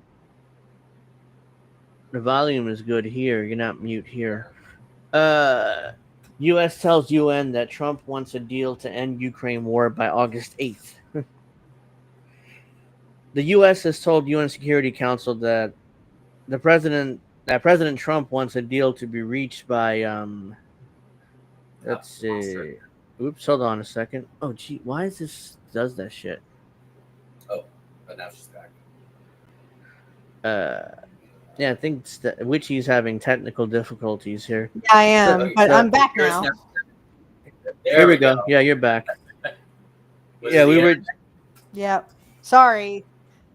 Internet. Yeah, that's what I figured what it was. Your internet went on you. I guess Triple H must have heard you shit on him. Yeah. I know, right? They were like, they're calling me a pedophile. Yeah. Down with yeah, we were finishing up that story, and then we went to Russia, like we talked about earlier. Trump sending 2 nuclear submarines around the area of Russia, and Trump running his mouth, posturing about, hey, if Medvedev doesn't shut the hell up, then maybe something will happen. Hopefully it won't. I think part of the reason why Trump's doing all this bad stuff now, because he knows he can't run again after this term. So I guess he's like, I'm going to get all the bad shit out. Make it worse and then have someone make it even worse. I'm going to get all the bad shit out of the way now because nobody can do about it, Yeah, right, and they're just going to do more fascism. The midterms aren't until next November, not even this November. So Trump has plenty of time to do whatever he wants, pretty much. The U.S. told President Trump wants a deal by August 8th, as U.S. leaders are threatening to impose tariffs and sanctions targeting Russia and its trading partners. Both Russia and Ukraine must negotiate a ceasefire in a durable peace that is signed to make a deal. President Trump has made it clear that this must be done by August 8th. The United States prepared to implement additional measures to secure peace, U.S. diplomat John Kelly told the UN Security Council. The message to the UN came after President Trump said earlier this week that he was shortening his original deadline that he wanted to deal within 10 to 12 days. The president initially said he wanted the war to end in 50 days. I'm sorry. I got to go. We're having more issues. I'm sorry. I'm going to have to check this out, but I'm going to have to get off the stream. I'm sorry. That's okay. I mean, we'll see you next week, I guess, or whenever. Yeah, because you guys are like cracking up, and I'm still behind. I'm sorry. Okay. It's all right. Well, I guess we'll see you I don't next know. week. I can't hear you guys. We'll watch SummerSlam. Oh, okay. Well, yeah. All right. Well, see you around then. Yeah, we'll watch SummerSlam. I heard that part. Okay, sounds good. I mean, I'll see you then. All right. Or talk to you Sorry, then. guys. Bye. It's all right. But the message came to the UN after President blah, blah, blah. The president initially said he wanted the war to end in 50 days, a deadline that would have fallen on September 2nd. He acts like the Russians give a fuck about what he wants. It's like, it's amazing how Trump's like, you have to have a deal within 10 to 12 days or else. And Putin's like, or else what? You're not going to do anything. Trump has previously threatened to hit Russia's trading partners with 100% tariffs, and a bill in the Senate that has 84 co-sponsors would add a 500% tariff on any country that knowingly engages in exchange of the Russian origin uranium and petroleum products. Either step would have to be a significant impact on U.S. and global economies, since China and India are major buyers of Russian oil. Trump said on Thursday that he would impose 25% tariffs on India and other unspecified penalties. A step he said it was taken in response to India's own trade barriers and its trade relationship with Russia. Though he said he signaled tariff could change as Washington and New Delhi engage in negotiations. For its part, Russia has made clear that it's not fazed by Trump's ultimatum and that is willing to continue the war until it achieves its goals. Russia and Ukraine are also extremely far apart on conditions for a peace deal, making Trump's deadline for an agreement unrealistic. I just want to bring up something really quickly. So Sure. I think you may have heard how Leonardo DiCaprio was wanting to build a luxury hotel for Israel. I think you may have heard something about Yeah, I did hear something about that. So here's here's something interesting. Christian Bale is building a $22 million village for foster kids. So yeah, I did see that too. So people were like, "Oh, here's the difference between what a real humanitarian would do, and someone like Leo DiCaprio who wants to build a giant hotel in Israel." Yeah. Fucking Israel. Jesus. Yeah. Why are you focusing on a different country than the U.S.? So here we go. The U.S. and Japan discuss scenario for U.S. nuclear weapons use. Here we go. This is more like this is more escalation here. The U.S. and Japan have been discussing a potential scenario in which the U.S. military would use nuclear weapons in the event of a conflict in East Asia. Here we go again. Yeah, Japan is the only country in the world that has suffered a nuclear attack when the U.S. dropped atomic bombs on Hiroshima and Nagasaki during World War II, killing hundreds of thousands of civilians. Here's what I don't get. Tulsi Gabbard did that video a couple weeks ago. She was in Hiroshima discussing all the bombs and all that stuff. Yeah. So what, is she going to be okay when Trump does this? Or if Trump does this? Like, what does she stand for? Yeah, she's already threatening. I mean, Trump's already threatening nuclear war with Russia. So, and now all of a sudden, they're possibly threatening nuclear war if there's a war in Asia somewhere. But Tokyo is now considered to be under the U.S. nuclear umbrella. The Kyoto report said the discussions on use of U.S. nuclear weapons were held as part of Washington and Tokyo's extended deterrence talks, which began in 2010. The report said that the parts of the talks in recent years, the two sides have had multiple tabletop discussions to strategize a scenario in which conflict broke out in East Asia and the United States' pressure to use nuclear weapons. The discussions involved reviewing how to coordinate on a nuclear attack and how to deal with certain issues it would create, including the management of public opinion. The U.S. has a mutual defense treaty with Japan, under which it has committed to defending Japanese territory if it comes under attack. So, if Japan's ever attacked, we're at war in Japan. Or we're at war with the country that attacked Japan. Experts told the South China Morning Post that a stronger commitment regarding the U.S. nuclear umbrella could ease some Japanese concerns about supporting the defense of Taiwan if it's attacked by China. U.S. officials have been pressing both Japan and Australia to make commitments on what they would do in an event of war with China over Taiwan. The nuclear talks also are sure to anger China, which expressed concerns about the news. As a country that has suffered nuclear bombings, Japan should have a deep understanding what nuclear war must not be fought, Chinese Defense Ministry spokesman Jiang Zhuojiang said on Wednesday. I probably butchered that name, but we'll just go with it. Jiang added there were elements in Japan who wanted to upgrade U.S. extended deterrence posture and is considering nuclear sharing, an arrangement at the U.S. and several of its NATO allies. This is an extremely dangerous trend, he added. Yeah, it's adding more nuclear weapons and adding more nuclear talks and blah, blah, blah. While the U.S. still maintains a policy of a strategic ambiguity over whether it would intervene in China attack Taiwan, the U.S. military is openly planning for a future conflict with China despite the risk of nuclear war. I don't buy that. I don't think the U.S. would actually directly attack China because that's like mutually assured destruction. Oh, you never know. I mean, that kind of stuff. So yeah, it's true that could happen, but right now, what's very likely is the U.S. is just posturing here against Russia and China too, just in case. Whoops, I didn't mean to share that. Let's go back. So it looks like the Iranians want some compensation. They want money from the U.S. So let's see what this is. Iran's foreign minister said the U.S. must provide compensation before nuclear talks can resume. Trump has been threatening to bomb Iran again and has posed new sanctions, making diplomacy unlikely. Iran Foreign Minister Abbas Araghchi has told the Financial Times that Iran wants compensation from the U.S. for damages it incurred during a 12-day war and guarantees it won't be attacked again before resuming nuclear negotiations. This should explain why they attacked us in the middle of negotiations, and they have to ensure that they are not going to repeat that during future talks, Araghchi said. And they must have to compensate Iran for the damage they have done. Yeah, good luck getting money out of the U.S. for that. The Iranian diplomat didn't specify what sort of compensation Iran was seeking, but the U.S. does have the ability to release billions of dollars in frozen Iranian funds. And it's unlikely the Trump administration would go for anything like that since it has been imposing fresh sanctions on Iran, continuing to do the so-called maximum pressure campaign.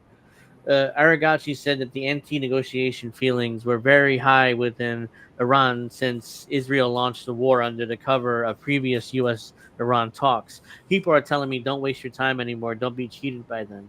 If they come to negotiations, they only cover up for what their other intentions, he said. And that's probably true. Again, if the U.S. wants negotiations, they're probably going to do something else behind their back, like they did the first time.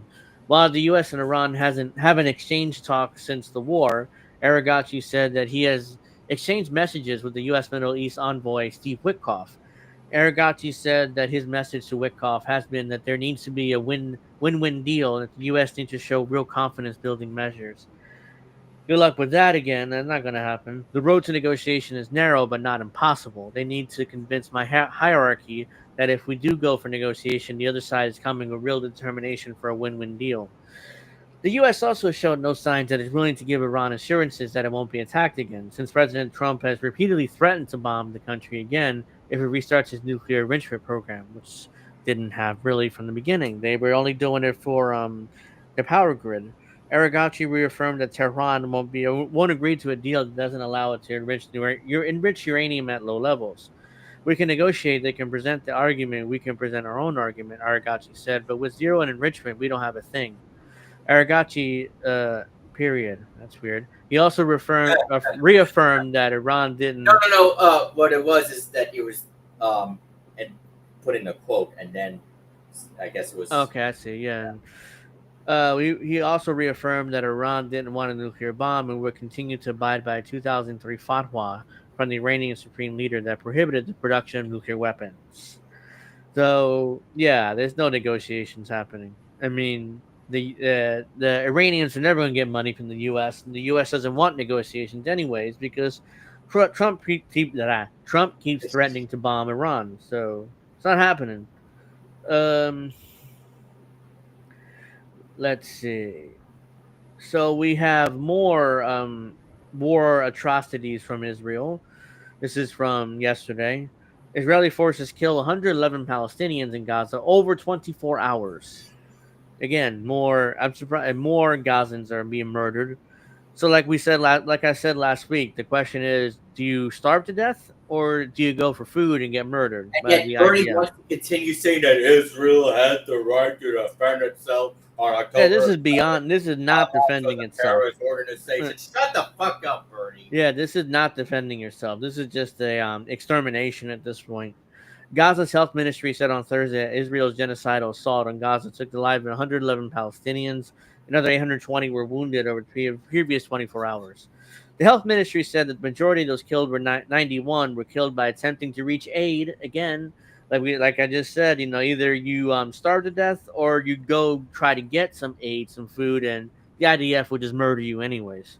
So how do you want to die? Do you want to starve to death or you rather get bombed to death? So that's your choices if you're Palestinian, which is horrifying to even think about, including 54 who are killed on Wednesday near the Zikam crossing in northern Gaza.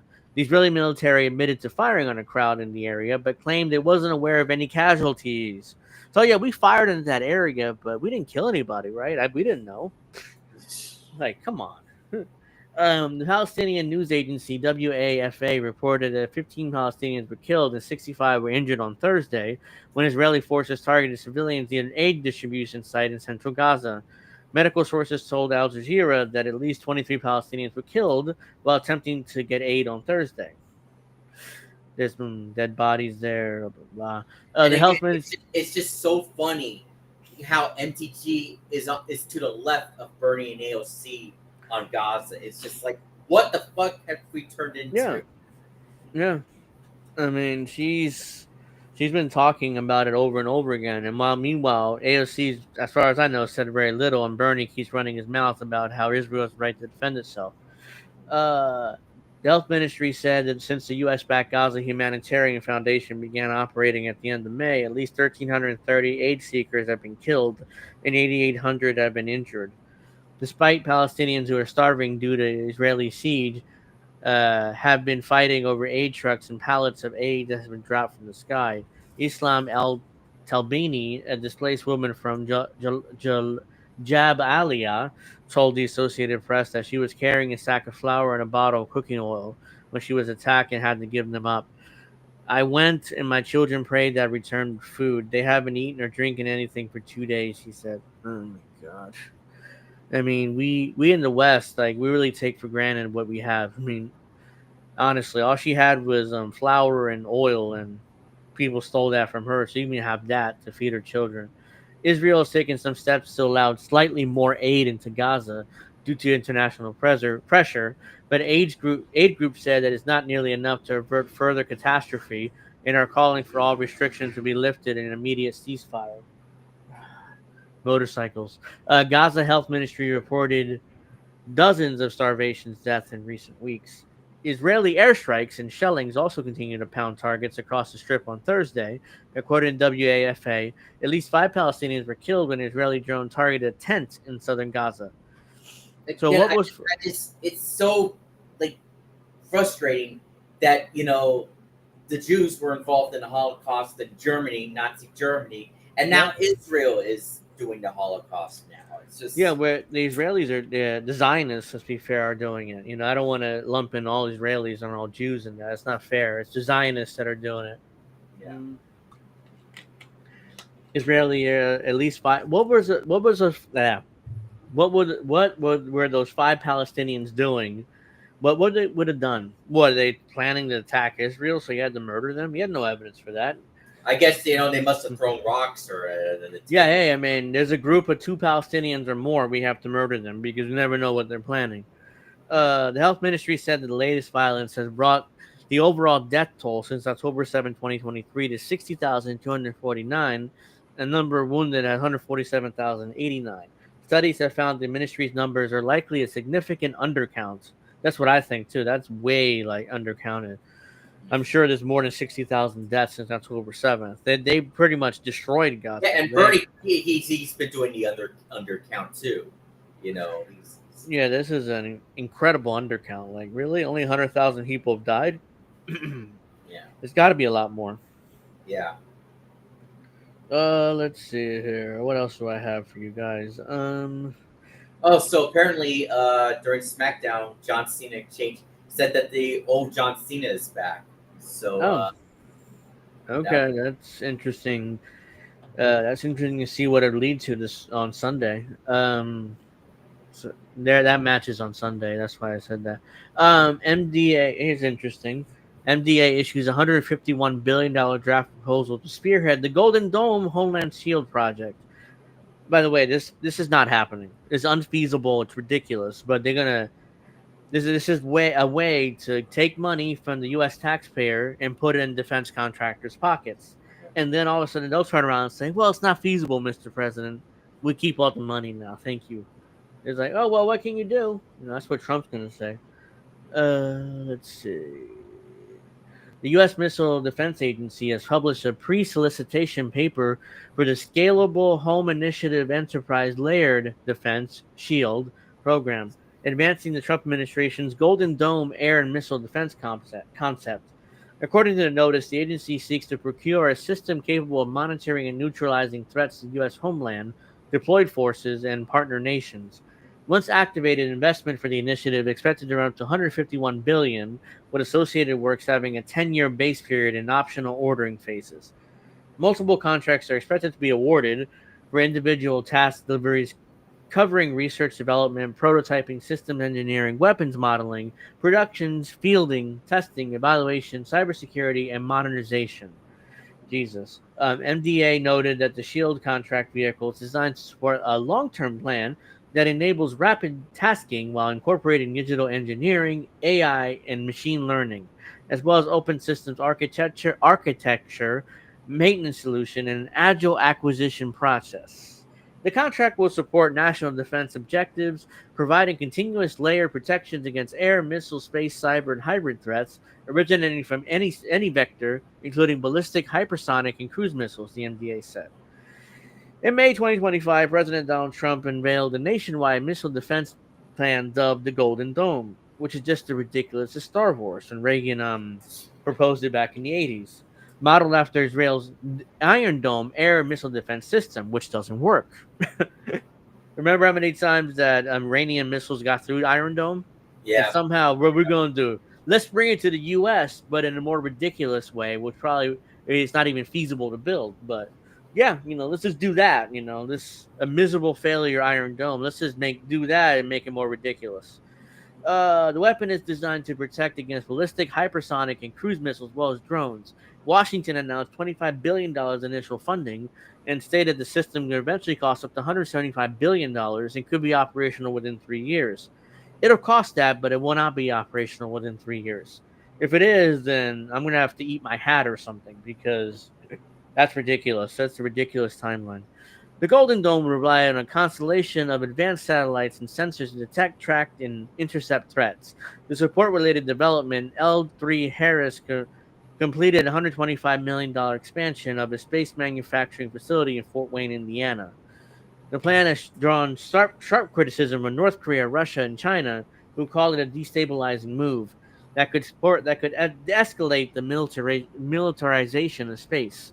Trump also suggested Canada could join the system for free if it became the 51st state. Otherwise, participation would cost $61 billion. What happened with the Canada? Trump, what happened to that? Yeah, Trump is still trying to have Canada join the U.S., but it's like, you can be a part of the Golden Dome for free, but you have to join the U.S. If not, it'll cost you $61 billion. Very cheap. Trust us, well, let's see here. Save time, probably one or two more, and then we'll get to the other things. So they just got a bunch of crap there from Trump. Trump threatens BRICS with tariffs over anti-U.S. agenda, allegedly.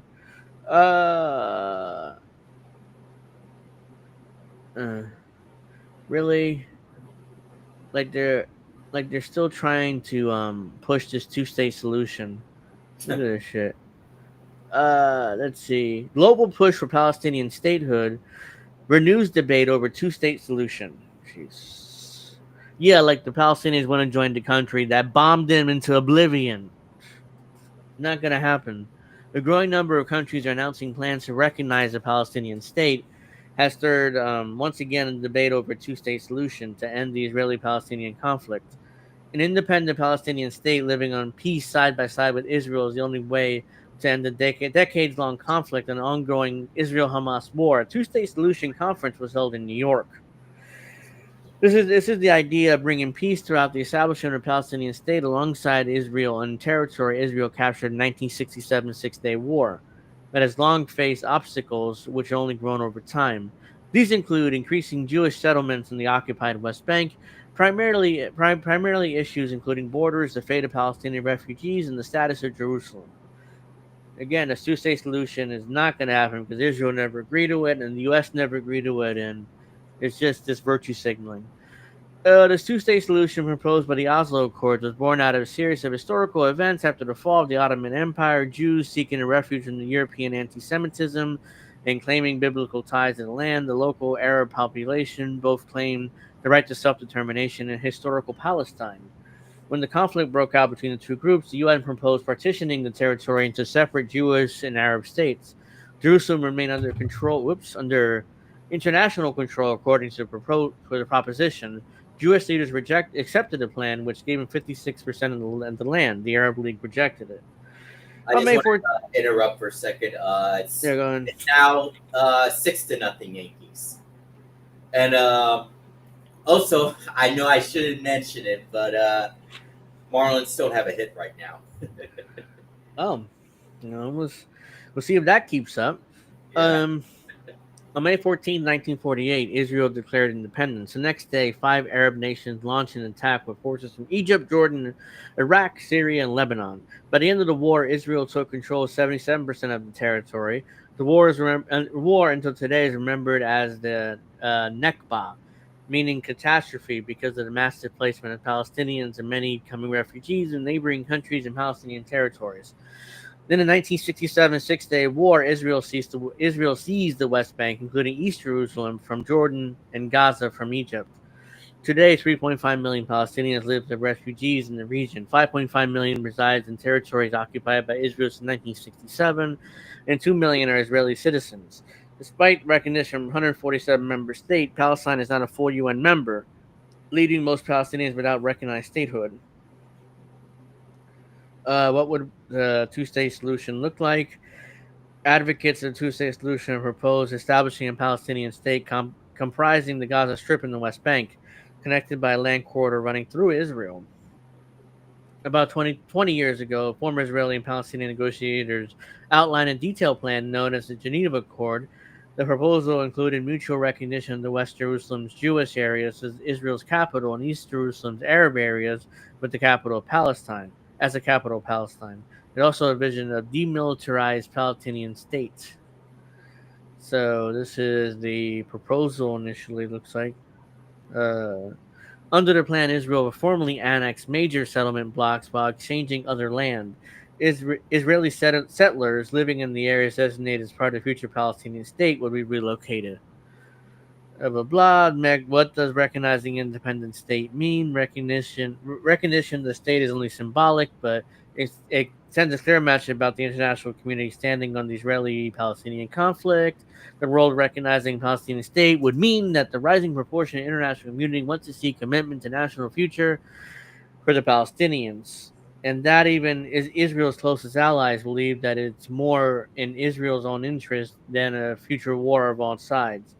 Blah, blah, blah. While dozens of other countries have recognized Palestinians' right to statehood, and major Western powers such as France and Canada has announced plans to do so at the UN General Assembly in September, its impact remains to be seen. I don't think that'll happen. I mean, I'd be shocked if Canada and the UK or France decided to recognize a Palestinian state. Meanwhile, the UK said it would do so in September unless Israel takes steps to ease the humanitarian crisis in Gaza and commit to a peace process. Even though the recognition would mark a significant accomplishment for the Palestinians, who believe that it confers international legitimacy on their struggle. Although 147 to 193 member states already recognize Palestine as a state, it is not itself a UN member, meaning most Palestinians are not recognized by the world body as citizens of any state. The UN General Assembly approved the de facto recognition of a sovereign state of Palestine in November 2012 by upgrading Palestinians' observer status in the world body to a non-member state from entity. The two-state solution possible? I don't think so. Blah, blah, blah. So, yeah. That's it, ladies and gentlemen. I mean, there is no way a Palestinian state happens. Let's see. So, let's have...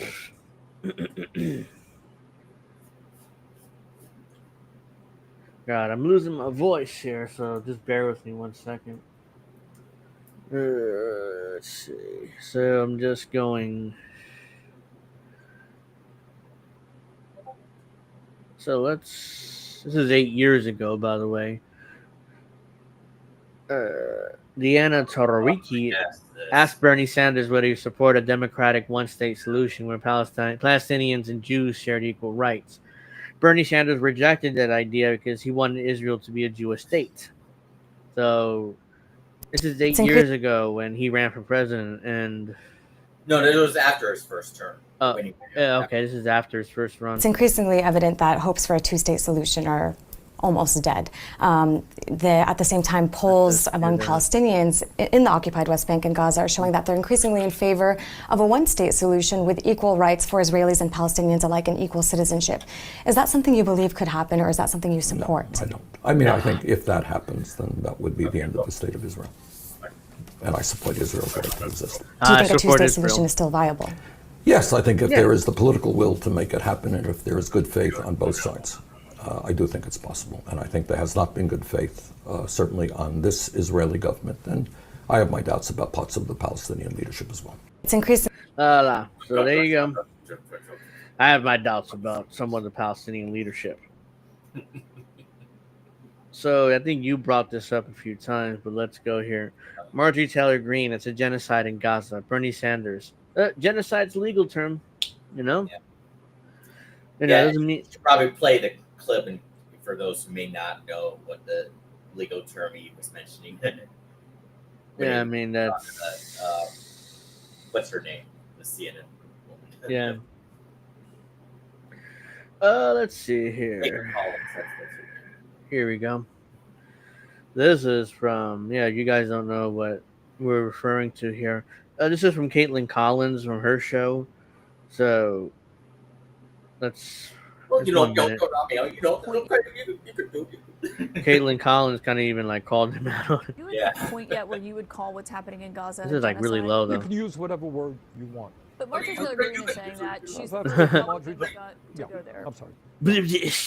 Look, genocide is a legal term. What is going on? Fuck you.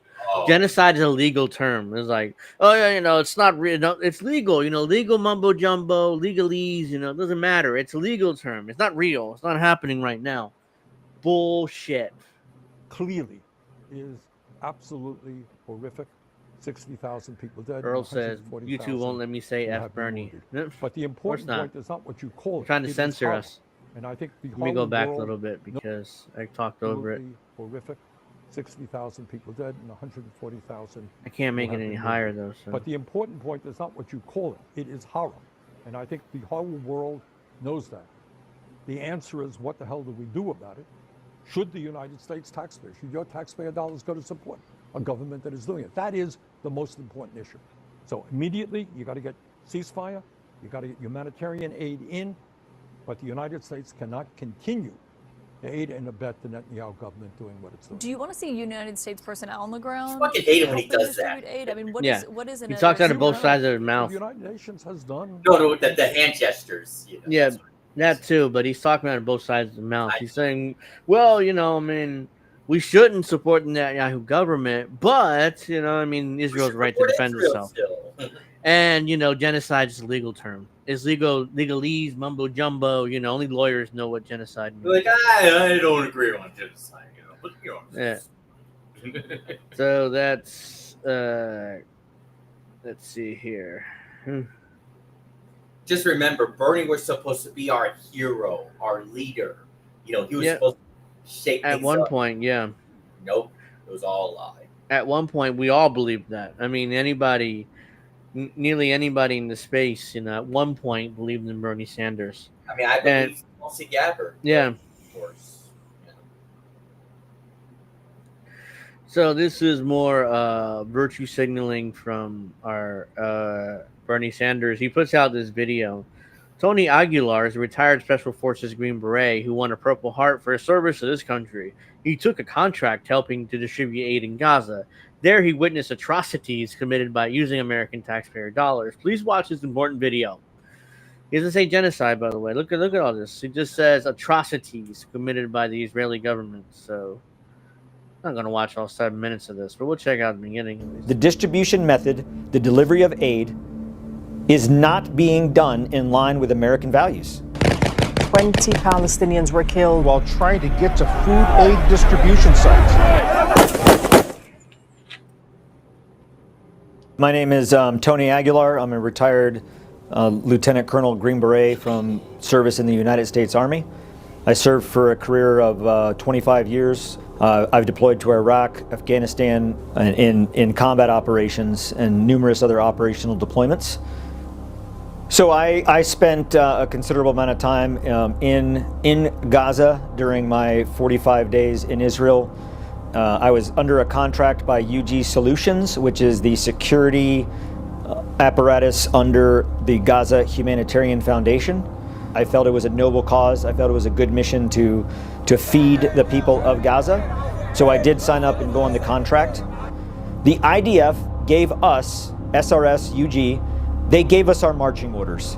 They told us which sites we would deliver from, when we would deliver, how much aid we would deliver, how much time we would stay on the site to deliver, what type of aid we would deliver. The IDF controlled and directed every aspect of the delivery of aid. From the very first day, distribution at Site 1 has been chaotic, pandemonium.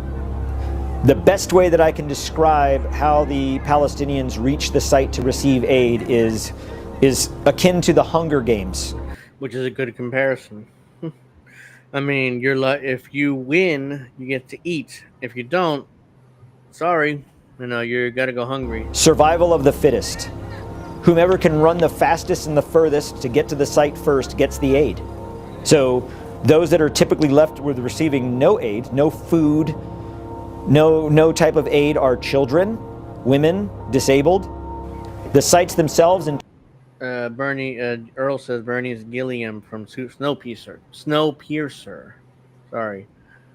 I had not seen that movie or series, so I don't get the reference, but I'm sure that's the case. in terms of the process for having the Palestinians leave the distribution site was done through shooting at them, hitting them with pepper spray and tear gas, firing rubber bullets from shotguns at them. And this isn't something that happened just once or twice. This happened every day at every distribution, at every site. This is not hyperbole. This is not. No, that's what happens. At every aid site, there's IDF just hanging around with snipers or even the military just shooting. Boom, boom, boom, boom. Like, oh, you want food? No, you get bullets instead, and you'll like it. Fucking assholes. Not Hamas propaganda. This is not Gaza Ministry of Health. Yeah, that's I'm surprised Bernie. This is an official Bernie Sanders video, so he's like, I'm surprised he put this out. Saying it's me. I've seen it. The contractors on one occasion, on the 29th of May at site number 4, opened fire with his individually assigned weapon into the crowd, at their feet, over their heads, and into the crowd.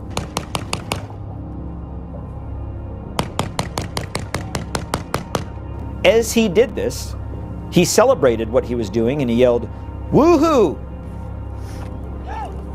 Then another contractor who was standing next to me said, "I think you got one."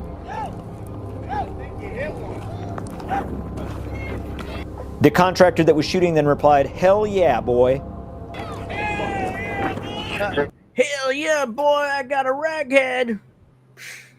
Assholes. I took the video. I was there. I saw it. I watched it happen. The contractor that said, "Damn, I think you got one, man," was referring to a Palestinian man that fell to the ground and never got up. It's within my assessment that he was dead. And another incident on the 2nd of June at distribution site number 1, which is in the south in Rafah, I witnessed a UG contractor throw a stun grenade into the crowd. The metal fuse top of the stun grenade hit a Palestinian woman in the head, and she immediately dropped to the ground, lifeless and motionless. Oh my God. A donkey cart was brought onto the site to load her onto the donkey cart to remove her from the site at the direction of the SRS operational leadership. She was dead.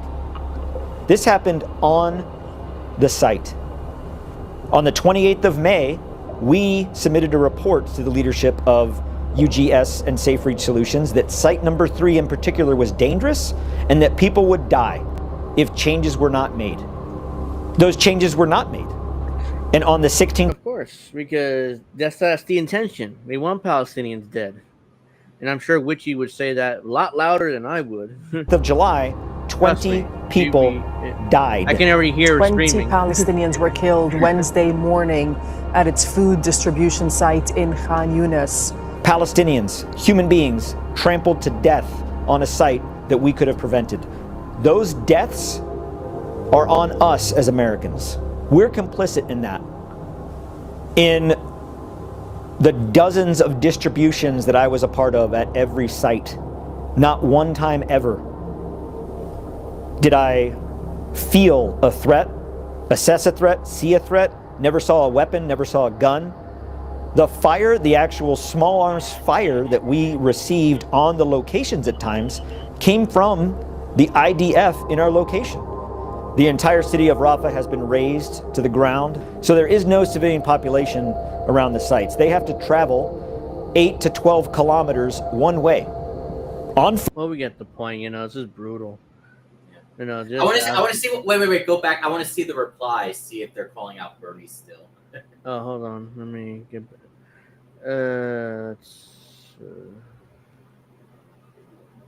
He's a disgrace, fired loser, and nobody will work with him. That's an Israeli. That's an Israeli supporter there. It's Hamas who started it. Blah blah blah blah. He's a disgruntled, fired employee doing immediate tours reform. Guys calling out Bernie for. Okay, here we go.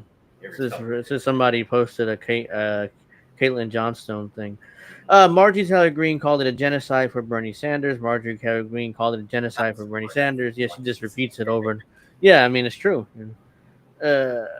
Nothing on the hostages still being held. Is that an atrocity? Why would our tax dollars go to support this? It's not a video I think I want to play. You can just, it's over and over again. You can show how disgruntled guy got fired and threatened by GHF for his job back and claims he's an honest broker. He hasn't seen anything like this in any other Middle Eastern war zone in modern time. Most journalists aren't even allowed to document it.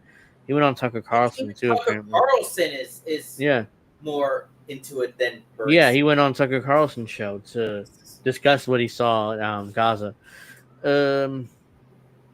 Tony Aguilar, yeah, so it's mostly attacking this guy as a fired. He's angry and got fired.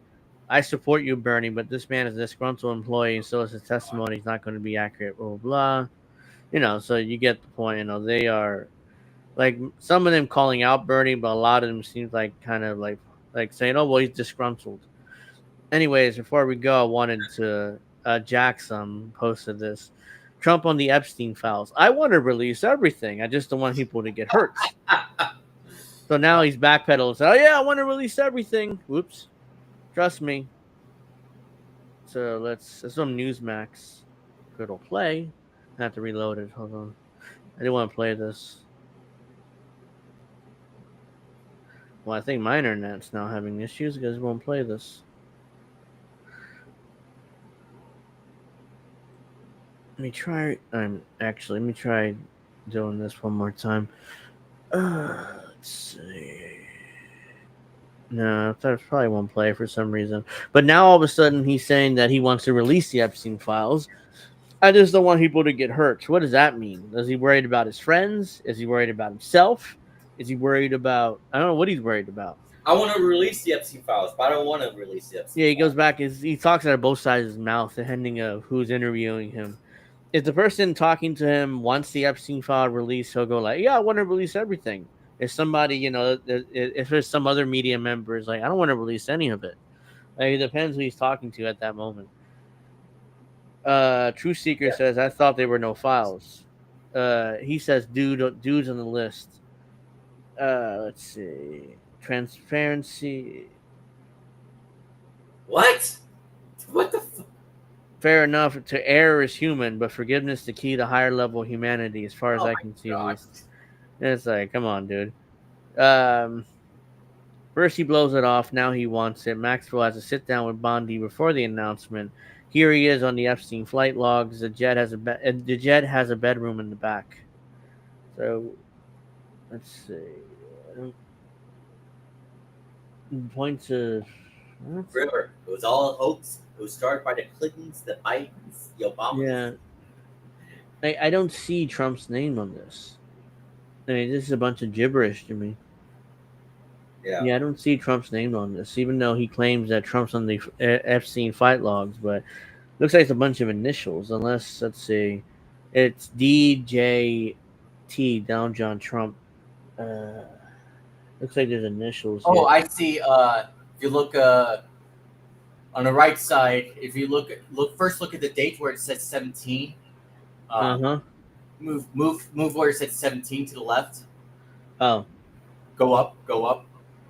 Oh, here it is. Yeah. And now move to the right. Keep going.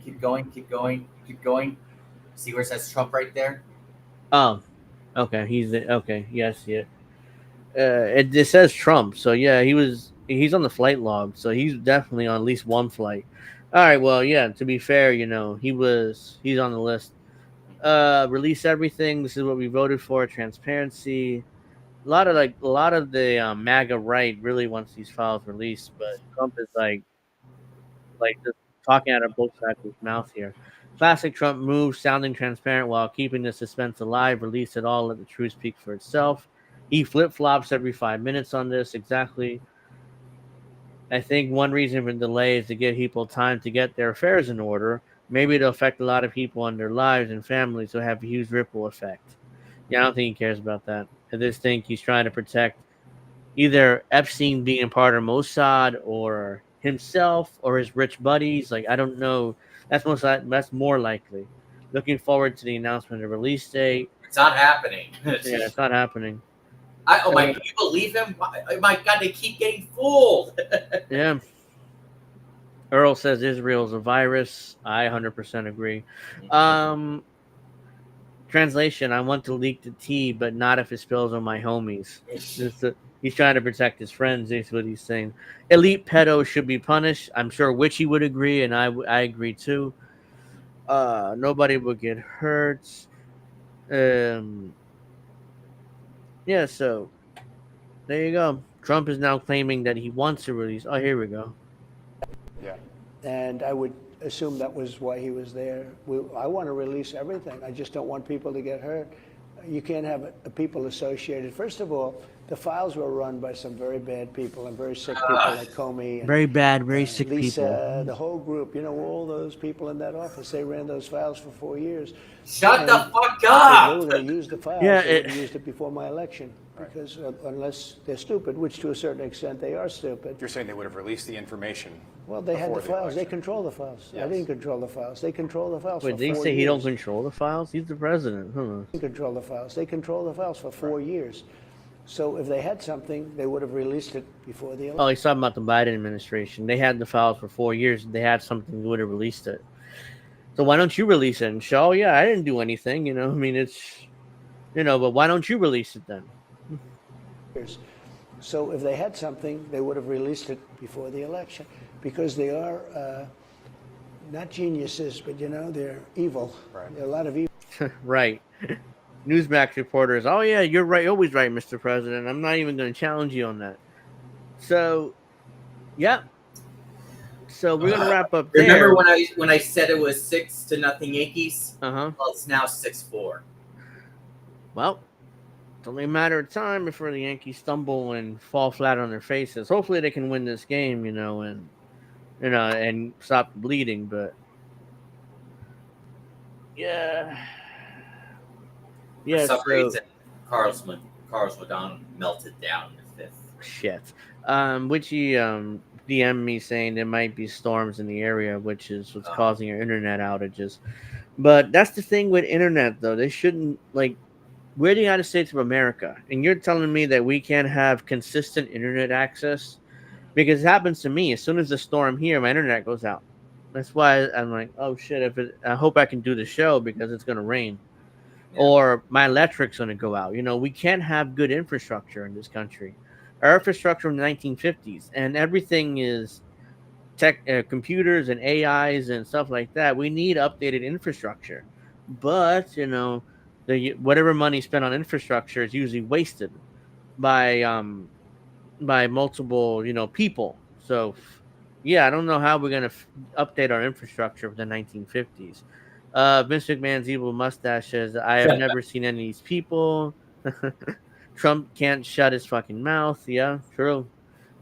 So, yeah, I'm just going to leave it there this week. We're past 9 o'clock and my back is bothering me. So, the shitty chair I have here. So, make sure you like and subscribe. Like I said earlier in the show, I'm trying to raise money for a new laptop so I don't have to keep borrowing this laptop to do my shows. My link's in the description box below. If you guys can donate, I will thank you very much and be eternally grateful to you. And no pro wrestling talk this weekend because me and Witchy watching SummerSlam. There's 2 nights, so we'll review SummerSlam next Saturday after that, which I believe is the 8th. Hold on, let me see. The 9th. So we'll be back August 9th to review SummerSlam, both nights. So, yeah, make sure you check that out. We'll be back in Angel. Watch my videos that day as well or not? I don't know. I mean, I have to let you know because me, Witchy, and I'm sure David will be a part of that. There's a lot. If Cody turns heel, as the rumor is, we'll definitely have a lot to discuss that day. I hope not. That makes no sense, but we'll see. I'll let you know if we're able to get the clips or not on the 9th. Well, how would he turn heel when he's facing Cena? How would that work out? It just happened where Cena claims that is the old Cena's back, the babyface Cena's back, and the fans cheered. So that happened on SmackDown. Any sense. Yeah, it doesn't make any sense. I have a lot to say about that. Like, what the fuck is that? Like, too bad we're not doing the show this weekend. But what? That literally just happened. I saw it here while scrolling through X. Like, what? That makes no sense. It's like, I think you're starting to be right. It's like Triple H doesn't know what he's doing. Vince McMahon's evil mustache also says the Yankees can suck my dick. Earl says, who do you cheer for? Who do you cheer for? Vince McMahon evil mustache. Who do you cheer for? I think he's just trolling us. I don't think he really cares, but yeah. So if you're still there, just let us know. But I'm gonna start wrapping up now. So make sure you do all those things: like, subscribe, click the bell for notifications on my channel and INN's channel as well, so you don't miss all our content. Also do that for the INN the Ocho channel because that's where we do pro wrestling talk. That's next the 9th though, not this weekend. I hope everybody has a great weekend. Stay safe out there. If you're gonna do barbecues or picnics, don't drink too much and all that good stuff.